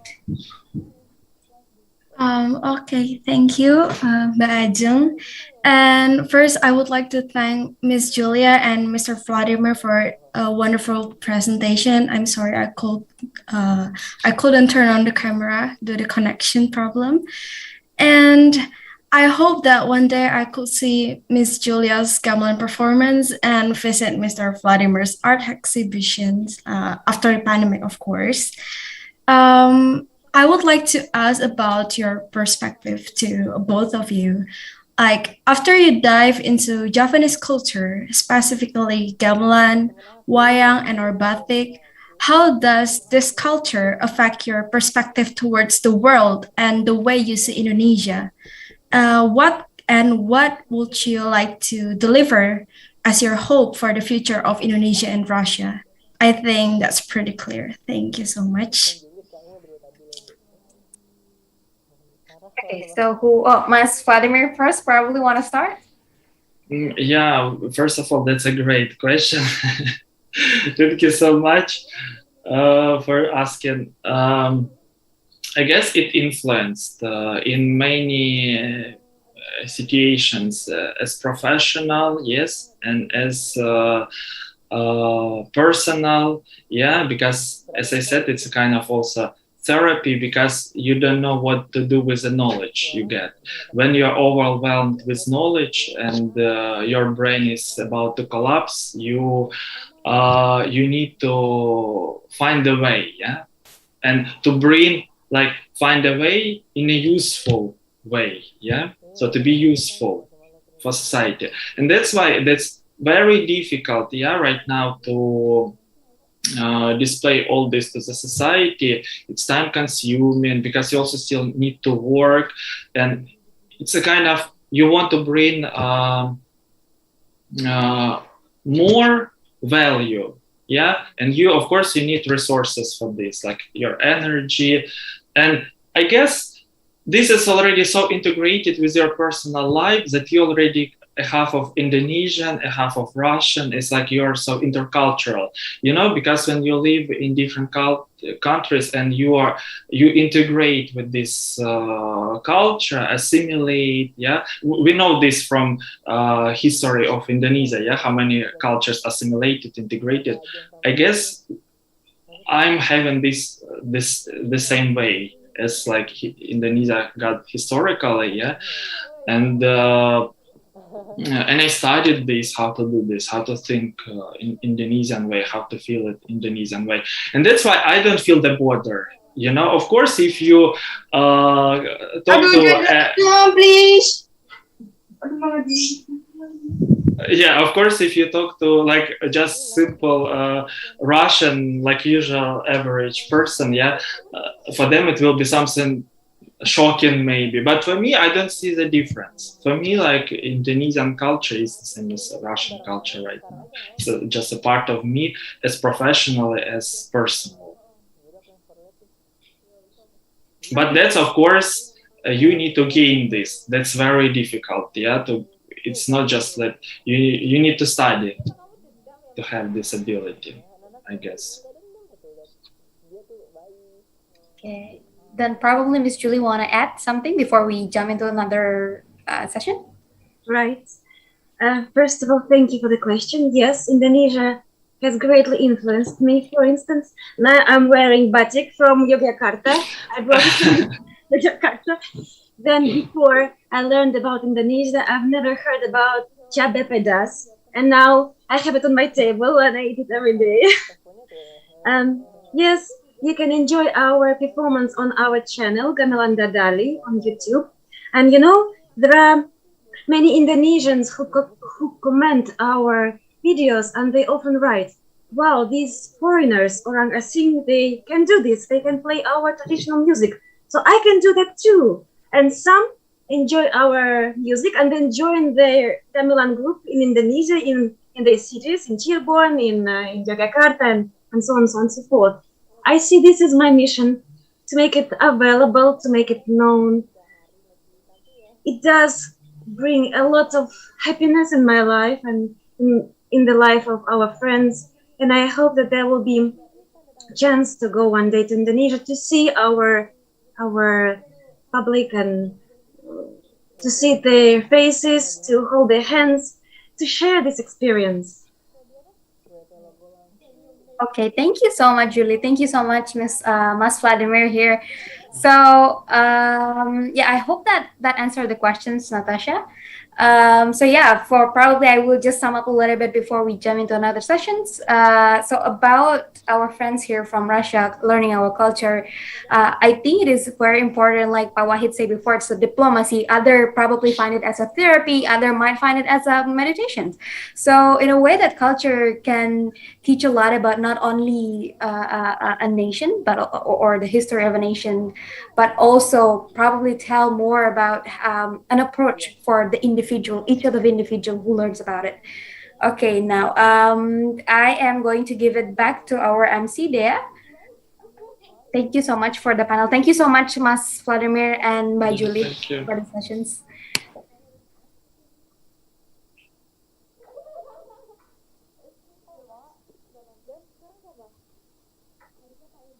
Thank you very much, Mr. Vladimir, for the great presentations and also for the informations and knowledge which have been given to us.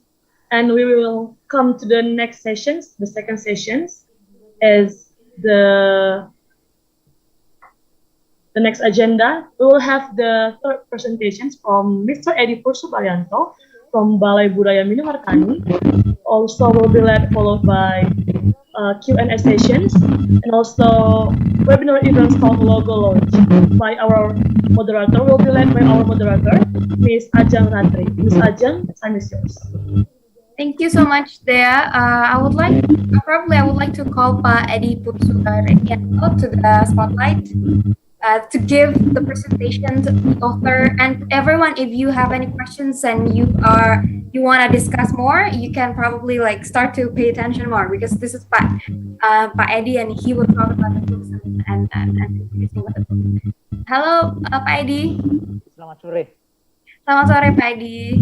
Dengar suara saya dengan baik? Sudah kedengaran. Okay. Yeah, so then what? Oke, jadi mungkin kita akan ngomong, probably we can talk and discuss more about the book a little bit. Pak Eddy, before Mbak Julie has talked about, oh, this book is good for Russian Indonesia, people want to learn about Indonesian culture. What do you think so far, if you want to talk about it? Okay, so good afternoon, Dobry den, Dobre utro, Selamat sore, Guten Morgen. First of all, I would like to say hi to Bapak Wahid Supriyadi. So, halo Pak Wahid, selamat sore. I hope you are getting well now, Pak Wahid. Yeah, thank you, Pak. Getting well now. Yeah, I heard from the WA group, from the English department, that you have to be hospitalized. Oh, I was so worried about that. Okay, but now we have Pak Wahid to be here with us. Thanks God. Okay, so then I would like to thank to Sekolah Vokasi Universitas Gadjah Mada, who has facilitated me to launch my book. I should mention Miss Dewi Cahaya Ambarwati and all the students participating in the preparation of this webinar. And you know that I'm here also to represent the Balai Budaya Minomartani in Sleman, Jakarta. So it is a place where traditional artists and culture lovers meet and express their ideas through performances and music. So the Vocational College or Sekolah Vokasi Universitas Gadjah Mada has been a media partner of the Balai Budaya Minomartani since several years ago. And in this occasion, allow me to congratulate all friends and colleagues because last month, Sekolah Vokasi Universitas Gadjah Mada celebrated its 12th anniversary. So congratulations, Pak Mr. Dean, Bu Endang. And in this opportunity too, once again, I would like to thank Bapak Muhammad Wahid Supriyadi. He was the ambassador of Indonesia for Russia and Belarus from 2016 to 2020. He had given me an opportunity to perform in the festival Indonesia in 2017, 2018, and 2019. In my book, I mentioned that once Pak Wahid came to UGM, Universitas Gadjah Mada, and he met me, and he was asking me, masih mendalang? That means, are you still performing Wayang? Then I said, oh yes. So would you go to Moscow for performing Wayang? And then only in 1 second I said yes. So, then that happens next year. So without Pak Wahid, then maybe this book did not appear. Okay. Also, my deepest appreciation goes to Miss Julia Ryzhaya and Mas Vladimir Kiri, who are willingly participate in this webinar. Spasibo. And I believe that my friends from Gamelan Dadali are also here in this Zooming program. So I miss you all. My regards to all of you in Moscow. And also, I would like to say hi to Mbak Elizaveta, my translator when I perform in Moscow. My great appreciation goes to Mbak Elizaveta. Okay. Well, so maybe I should say this, that my life is surrounded by Wayang and Gamelan.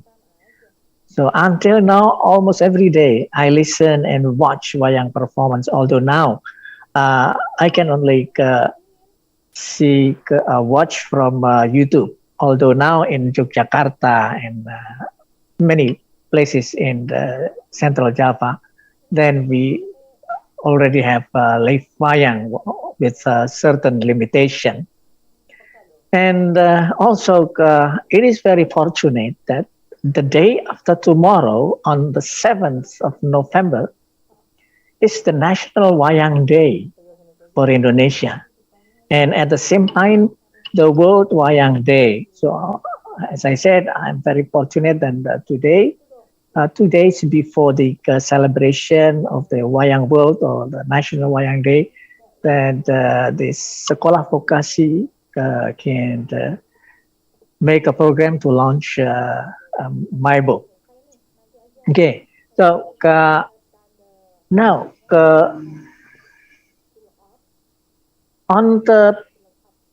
in my book, I have read. I have written something like this, that as far as I know, that Wayang Kulit Purwo performances from Yogyakarta to Moscow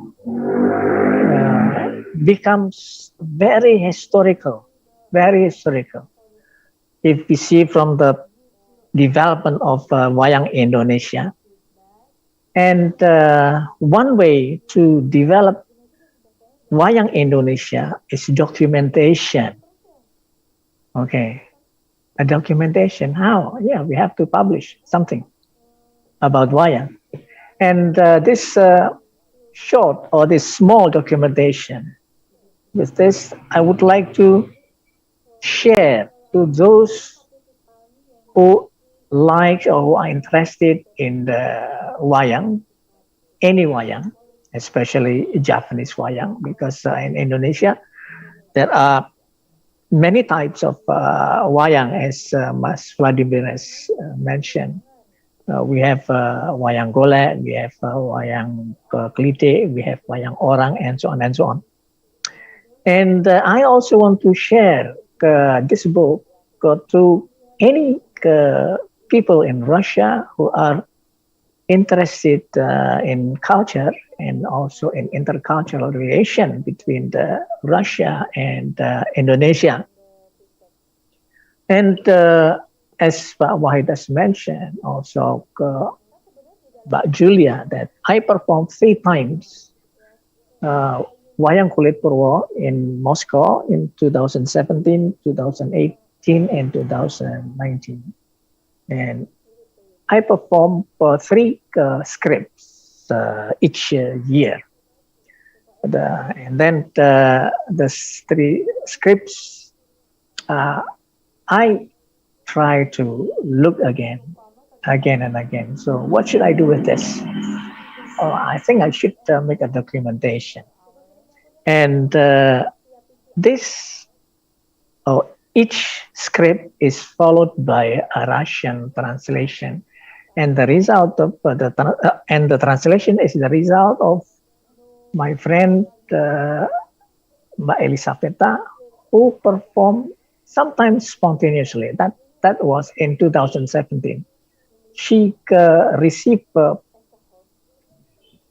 a script from me, and then she tried to think deeply about that, and then she tried to make a translation. And when I come to Moscow, then we meet and try to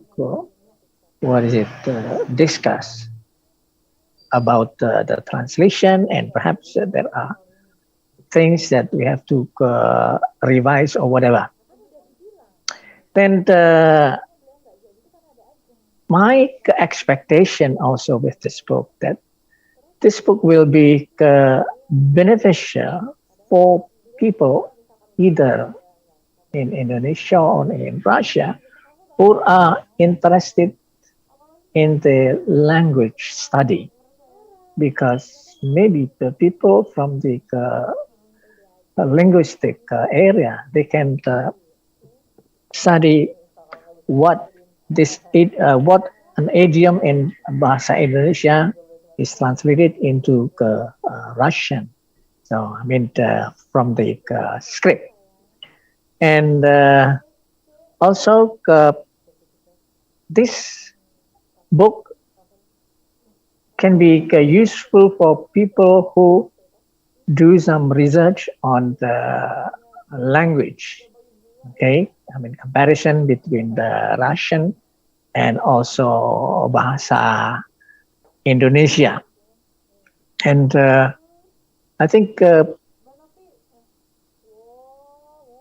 I should stop here because it's better if later we discuss or you have a question or comments on this book. But maybe I should ask Mas Vladimir and also Julia. So when you read the translation from Bahasa Indonesia to Russian, what do you think? Is it okay for you as Russian, or maybe you have some any comments? Okay, terima kasih. Spasibo. Thank you, Pak Eddy. Mbak Julie or Vlad, do you want to start? Yeah, based on my experience, sorry, Julia, or you want to answer? Yeah. No? Okay.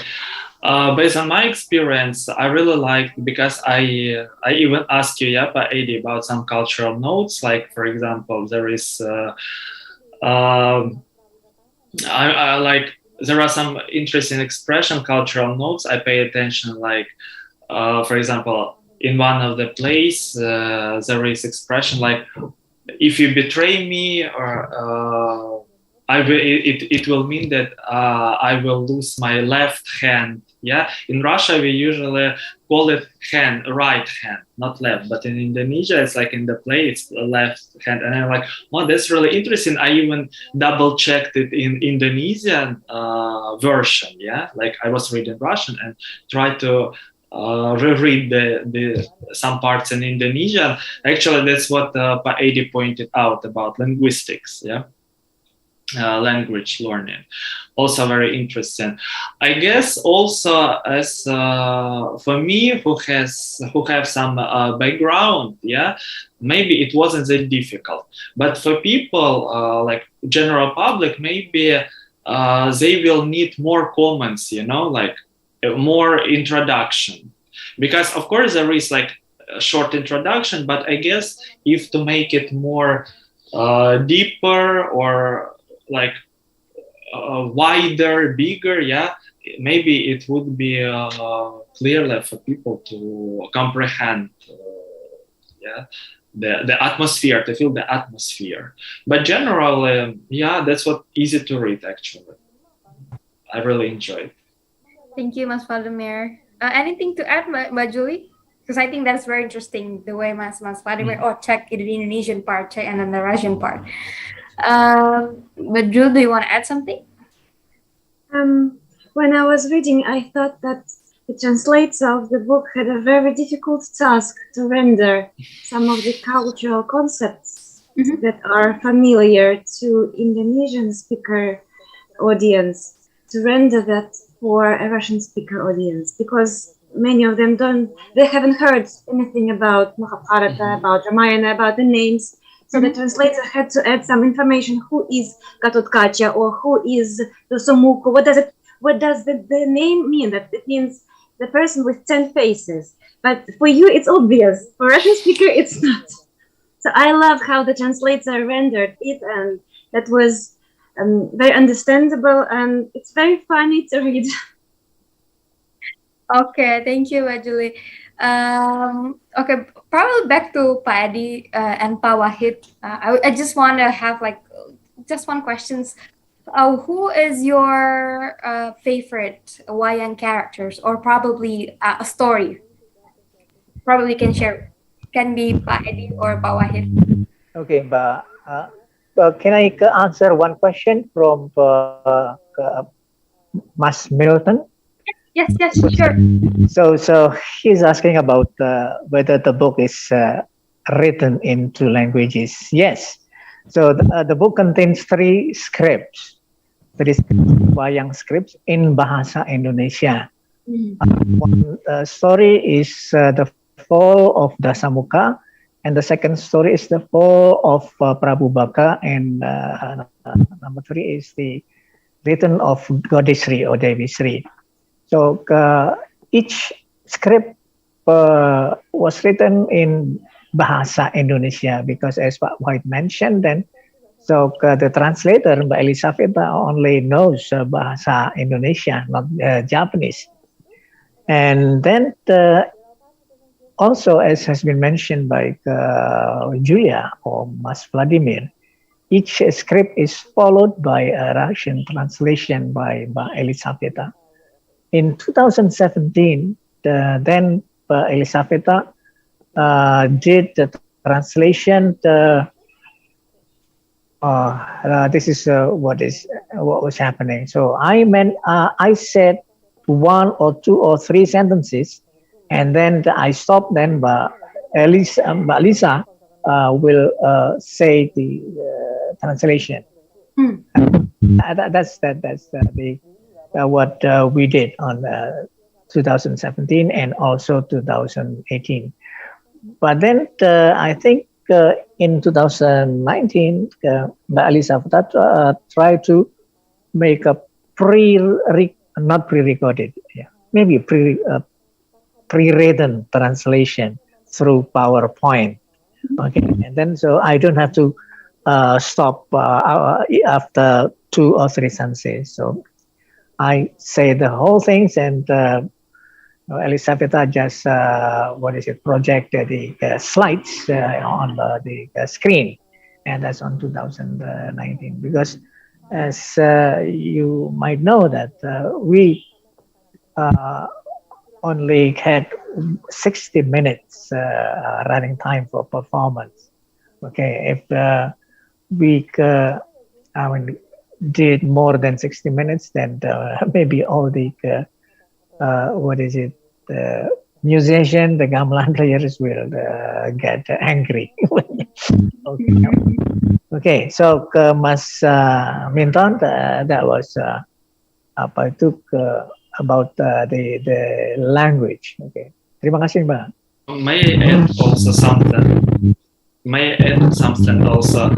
Because like Julia said, it's very like a translator did a great job, because usually, as you know, Dalan doesn't have fixed written text, while performing. And this is actually one of unique contributions, I guess, because we have written play, and the person at home can try to make to follow this play and perform it at home, even for children, for example, and so on and so on. So I guess it's really great. Okay, so there's another question for Eddy here. How can we order the book via internet? Okay, still you're still on mute, Eddy. Sorry. Okay, Ibu Dewi, maybe you can help me to share. I can send you the way to order, but this book is published by PT Garuda Waca from Yogyakarta, and it is in the internet, via Shopee or via Bukalapak or via what is the other one? Yeah, and if you just write or type Devi Sri goes to Moscow, then you can try find to the book online. Okay. Sure, I will help. Thank you, Mas Milton. So, Miss Dewi here mentioned that you can email to Dewi at upm@udm.ac.id, or probably later we can give the link on the chat. Okay, anyone have any questions? We would love to hear more from Pak Eddy, probably all our speaker today. You can raise your hand and then we can unmute. Anyone want to ask probably first? Okay, this is just while we're waiting for questions, probably just a quick questions for every speakers. Pak Wahid, you can also join. who is the character? I'm gonna ask again. Who is the most favorite character or story from Wayang that all of our speakers here really like for other people to know or really love from Indonesian culture? I can start with Pak Eddy probably. If you have any recommendation, Pak Eddy, on what Wayang story we can start from. Sorry, Pak Eddy, on mute. Okay, so your question is what is the character that I like most? Is that, am I right? Yes. Okay. So my favorite character is Bhima. Bhima. That's from the Mahabharata. I see. He has another name, Barkudoro, but Bhima is what is it more popular? Yeah, that's favorite character. That's your favorite characters. From Julie or Mas Vlad, do you have any favorite character? Personally, I think I prefer Devi from the last story because I know it better of the rest. And she's very cute. I like her. I see. So it's very different from one person to another who they like. Mas Vladimir, do you have any character that you like? Yeah, my most favorite, I guess, it's Cepot. Yeah, maybe it's not Wayang Kulit, but still, I don't know. I guess I feel kind of similarities with Cepot, and I like that it's red because red is my favorite color. So, and I like the way he's funny, like relaxed, and I like his mission actually in the story. That's why I always enjoy painting, drawing Cepot. Yeah, that's why I have Cepot in my collections as well. Yeah. Okay, thank you, Mas Vladimir. That's very interesting. Yeah, Pak Eddy. Okay, so as I mentioned to all of you that in the next 2 days we will celebrate the Wayang Day or the Hari Wayang Dunia. Then my friend from the Balai Budaya Minomartani is organizing puppet performance, and what is unique in this program, this year program, is that all the puppeteers are women, and all the musicians are also women, and so please stop by at our channel Balai Budaya Minomartani. Okay, and it will start tonight as warming up, but tonight the dalang will be not a woman but a man, because this will be for a kind of general rehearsals for tomorrow. And tomorrow, everyone, all the performers are women, female, starting from a girl who is still in the third grades of elementary school until the one popular women dalang, Elisa Osarus Alaso. So that will be tomorrow at 10. So please come. Terima kasih. Terima kasih. Yeah, okay. Hello. Hello. Hello. Yeah, sorry, my line is very bad. I wonder whether you can listen my voice. Yes, we can hear you. All right. Okay. So, well, before answering a question, I would like to thank Julia and Vladimir for your passions about Indonesian culture, especially Wayang. Yeah. Julia could be the first Russian sinden, the singer, Gamelan singer. I think she needs just to take another few months to stay in Solo or Jakarta, to learn more about sinden. Yeah. And actually, the great puppeteer Gedalang Anong Suroto, they offered Julia to stay in his house, to learn more. Well, actually, when I was a kid, actually, I wanted to be a puppeteer, to be dalang, because at the time, dalang is like local celebrities, it's surrounded by beautiful girls and dance, and also sometimes have more than one wife, but I'm not really have the talent to be dalang. So, but I really enjoy arts and music, especially the gamelan. And that's why every time I was posted as head of mission. Like when I was in Melbourne, I saw Irena is one of those who are here today, and also in Abu Dhabi and even in Russia.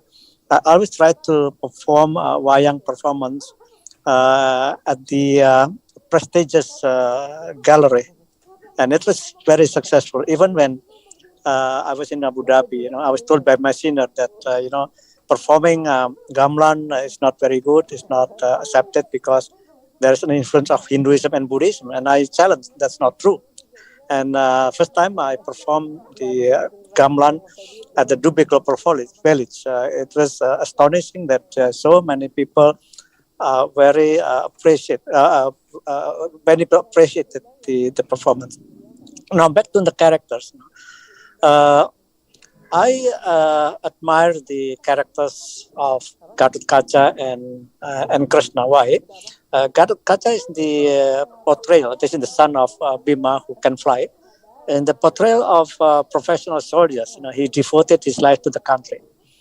And Krishna is famous for his wisdom, tactful. And there is a story of Krishna Duta, Pak Eddy.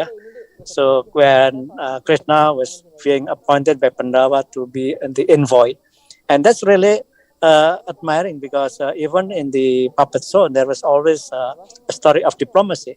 In a diplomatic word, according to the Vienna Convention, you cannot hurt, you cannot kill envoy, because anyway he's envoy, he should be listened, and then he will return to his boss, to headquarters and report what is discussed and so on.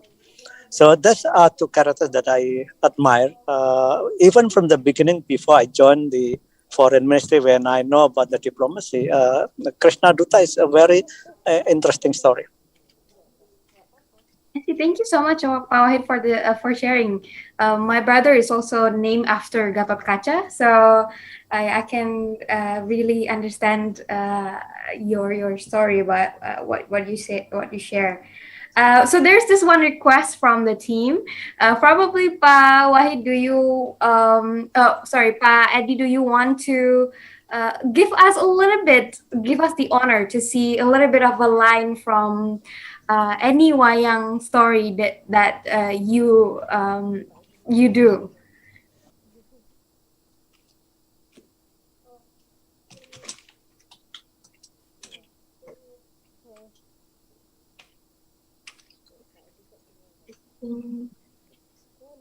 Pak Eddy is still on mute, probably.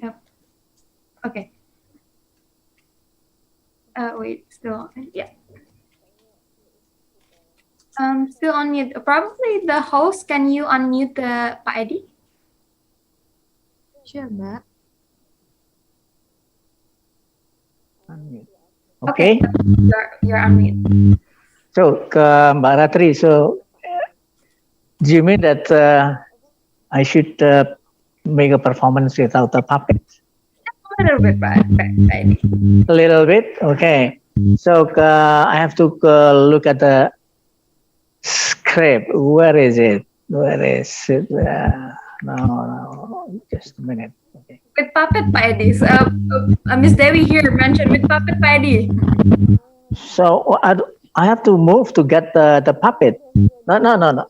Maybe next time when you want me to perform, then I'll bring a puppet. I only bring one puppet.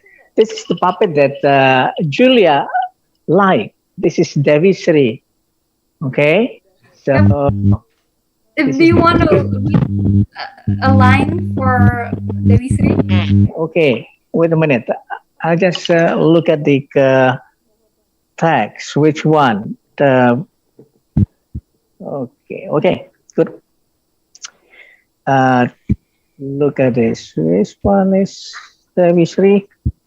Okay. Good. Yeah.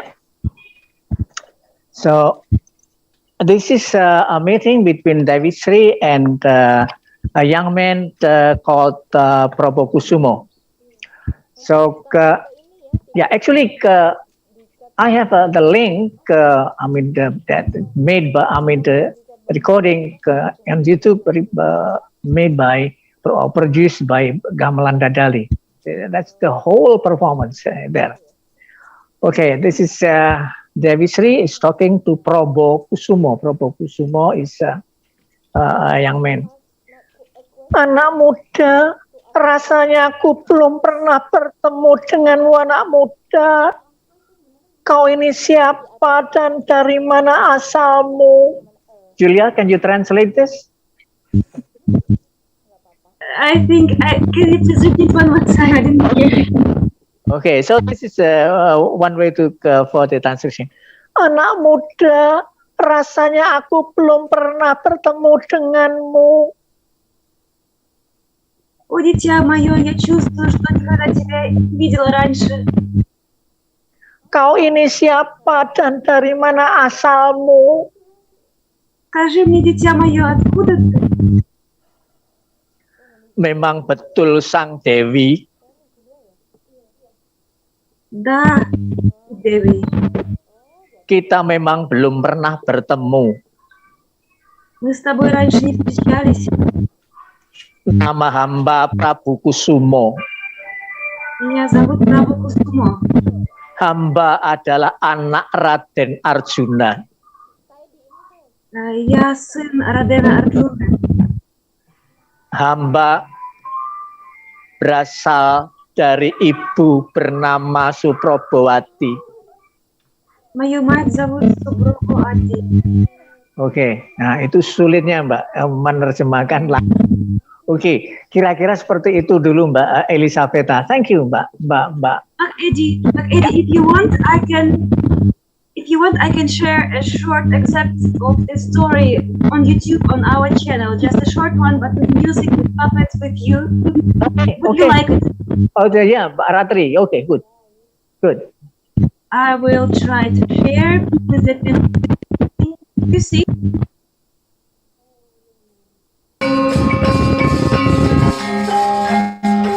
This is Kak Eddy.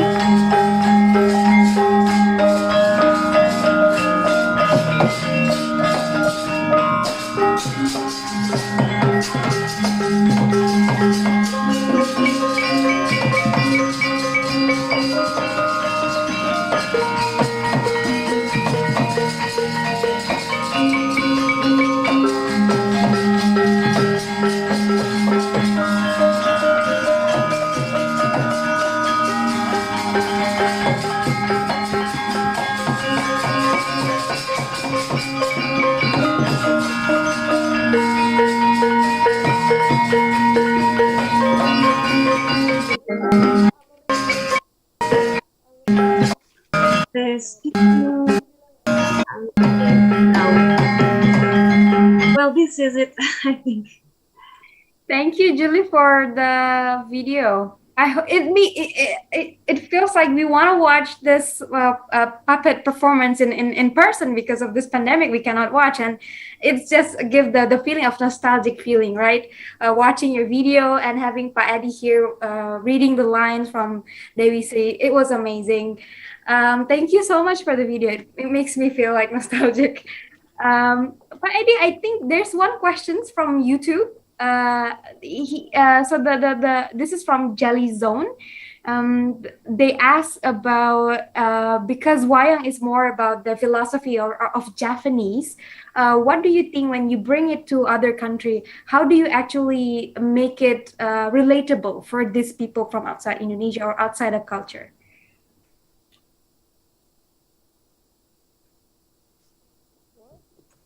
Sorry, Pa Eddy is on mute.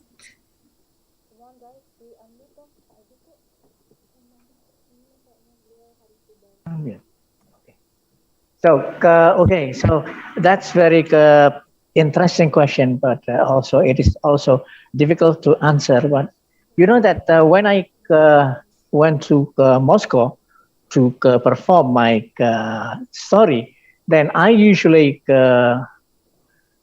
take a very universal theme, like for example, in the the fall of Dasamuka, then what I wanted to say is that what is it? Aggression, something is not good for today's era. Then we cannot try to colonialize. I mean, everyone or something. And in the fall of Prabu Baka, then what I wanted to say, I mean, universally is that so then we cannot, we are not allowed to, how do you say, try to despise everyone. That is not good. So, and we cannot, what it, in the bahasa Indonesia kita tidak boleh menjajah orang lain. So that's and also in the written of Goddessry, then when we are growing plants, then we have to be we have to love everything, the plants, the environment. We have to plant with our hearts, not only planting seeds and then that's all with fertilizer and all, but our hearts will intervene what is it, the way we cultivate seeds. So that's only a very simple but very universal theme. Okay. Thank you, Pak Eddy, for the explanation. Oh, that was. Now it's already 5:09 p.m. So I guess so it's like time passed by really quick when we enjoy the talks. Really enjoyable talks from Pak Eddy regarding the books and the characters and probably how you can get the books itself. So thank you so much, Pak Eddy. Thank you so much, Pak Wahid, for joining our conversation also. It's been a delightful conversation with all of the speakers.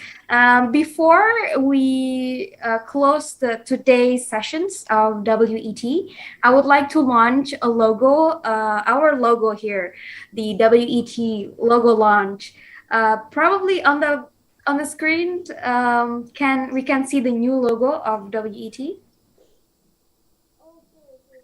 Yes, this is our event talks now. I heard that this is from Garuda Pancasila. I heard. Yeah, so probably later on, if anyone wants to ask why this logo is like this, you can ask more to Miss Dewi, probably. But I heard it's about Garuda Pancasila as well as our Olympics. It's more like it has the Olympics right here. So yeah.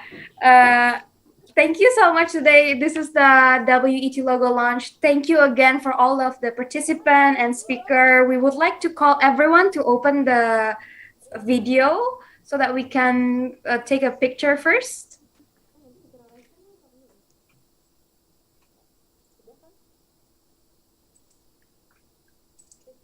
With everyone, the speaker. While on that, I'm gonna give it back to our MC so that she can start to do the arrangement for the photo. Thank you very much, Mbak Ajeng. Okay, thank you very much for Mr. Eddy Pursubaryanto for the great presentations and also for the information and also the knowledge that have been shared for us today.